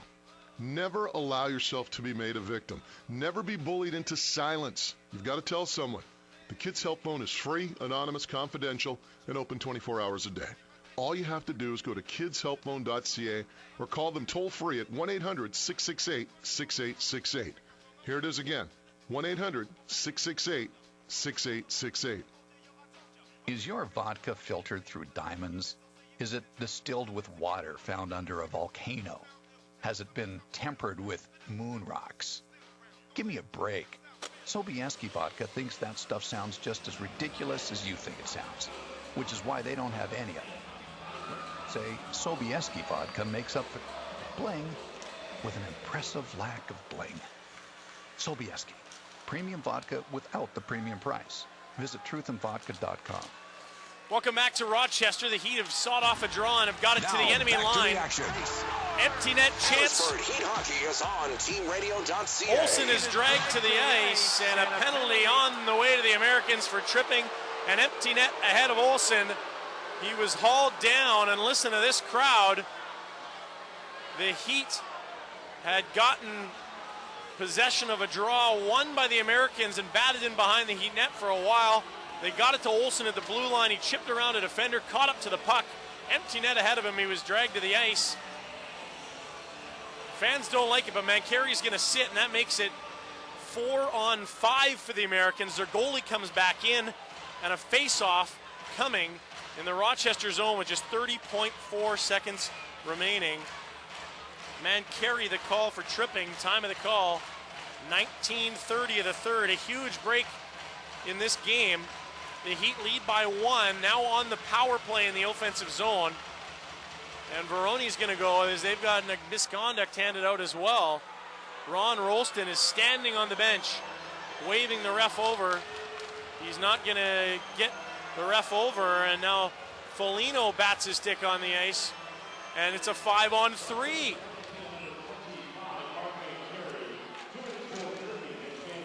Heat win the draw. 5-on-3. Left point is Piscula. To the corner, Berchi behind the net for Walter. To the point for Brody. Right wall for Ben Walter. There's a shot off his skate. Porter will turn this up ice. They're 3 on 5. A loose puck gathered by Brody. Empty net ahead of him. He spotted Berchi at the far blue line. He bobbled it. 6 seconds left. Brennan, one last long shot from center. Stopped by Irving. He leaves the rebound active, and the Heat pick up their second road win of the season. A 3-2 come-from-behind effort, albeit in that second period where they turn things around. And they extend their point streak to 7 games. Our post-game show is next. Abbotsford Heat Hockey is on teamradio.ca. Hello, Mom and Pop Roofing, serving the Lower Mainland since 2011. Do you provide free estimates? We sure do. And do you provide 50-year non-prorated warranties? Well, And is your workmanship covered by the shingle manufacturer for 25 years? Heck no. Who do you think we are, Berard Roofing? Want the best warranty in the business? Backed by GAF, the largest shingle manufacturer in North America? Call Berard Roofing and Drainage. We've got you covered. BerardINC.com. And now, things that don't belong in an alley. A hootenanny.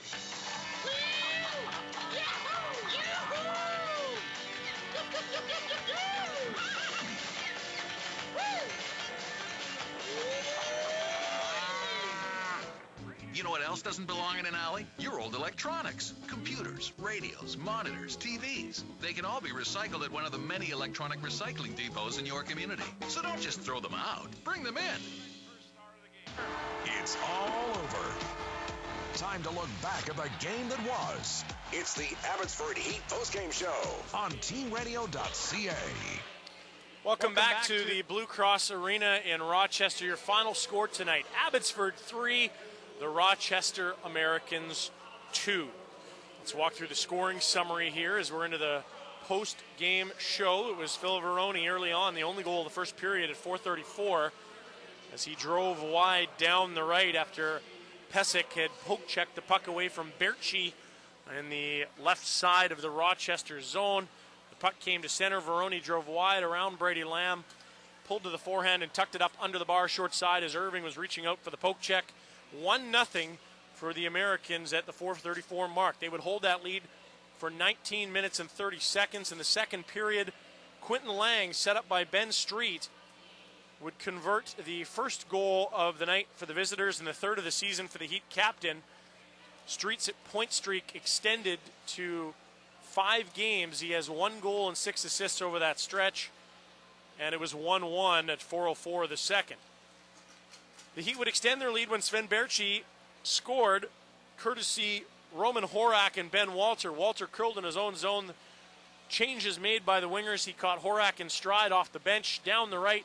Horak on his backhand stopped on the shot.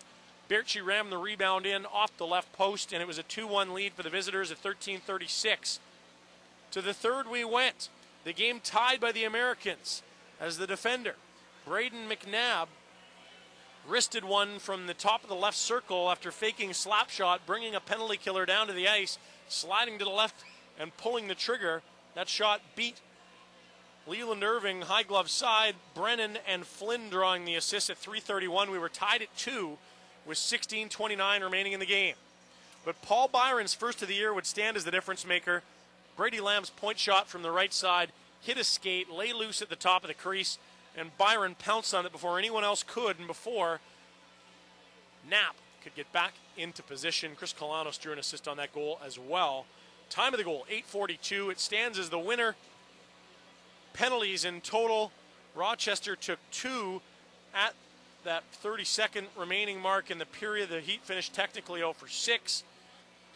And that is the direct Heat power play. So good at home for the Heat. They have not scored on the road as of yet. 0 for 6 on the night. The penalty kill for Fraser, Brake, and Muffler finished 4 for 5. They surrendered just their 3rd power play goal against of the season.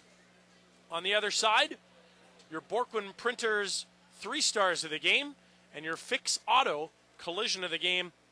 Ryan Pinder here in Rochester, inviting you to come back in a moment's time for the conclusion of our postgame show as the Heat win 3-2 on teamradio.ca. This winter, make driving uneventful with the right winter tires from OK Tire. Like the Bridgestone Blizzak WS70, it has a multi-cell compound for improved performance and reliability. Now when you buy 4 eligible Bridgestone Blizzak tires, you could receive a $70 American Express gift card. Offer good October 9th through December 2nd. Bridgestone Blizzak, available at OK Tire. Honestly driven. Mail-in claim form required. Cards issued by American Express Prepaid Card Management Corporation. Certain limitations apply. Participating dealers only. Rick and Jason, the Dat brothers from Skynet, talk about the strategy and success of advertising on Team Radio. Well, the Team audience is the perfect audience for us. They're young, they're savvy, cell phone users, smartphone users. Team Radio is one of those things that helps us take our company to the next level. The dollars we spent with the team were well worth it, and it wasn't just a small campaign. It was something that developed into something very large and profitable for us, and it's been a great partnership. Get the Team Radio Sports Marketing Department working for you. Call 669-1040. It's all over. Time to look back at the game that was. It's the Abbotsford Heat postgame show on teamradio.ca. Welcome back to Rochester, New York. Your final score tonight, 3-2, as the Heat pick up their second win on the road this season. They only have one regulation setback through their first 14 of the season, and they remain in top spot not only in the North Division, but in the Western Conference. 3-2 your final score. Let's get to the 3 stars of this game. The 3 stars, a presentation, as always, of Borkwin Printers. For all your printing and signage requirements, call them.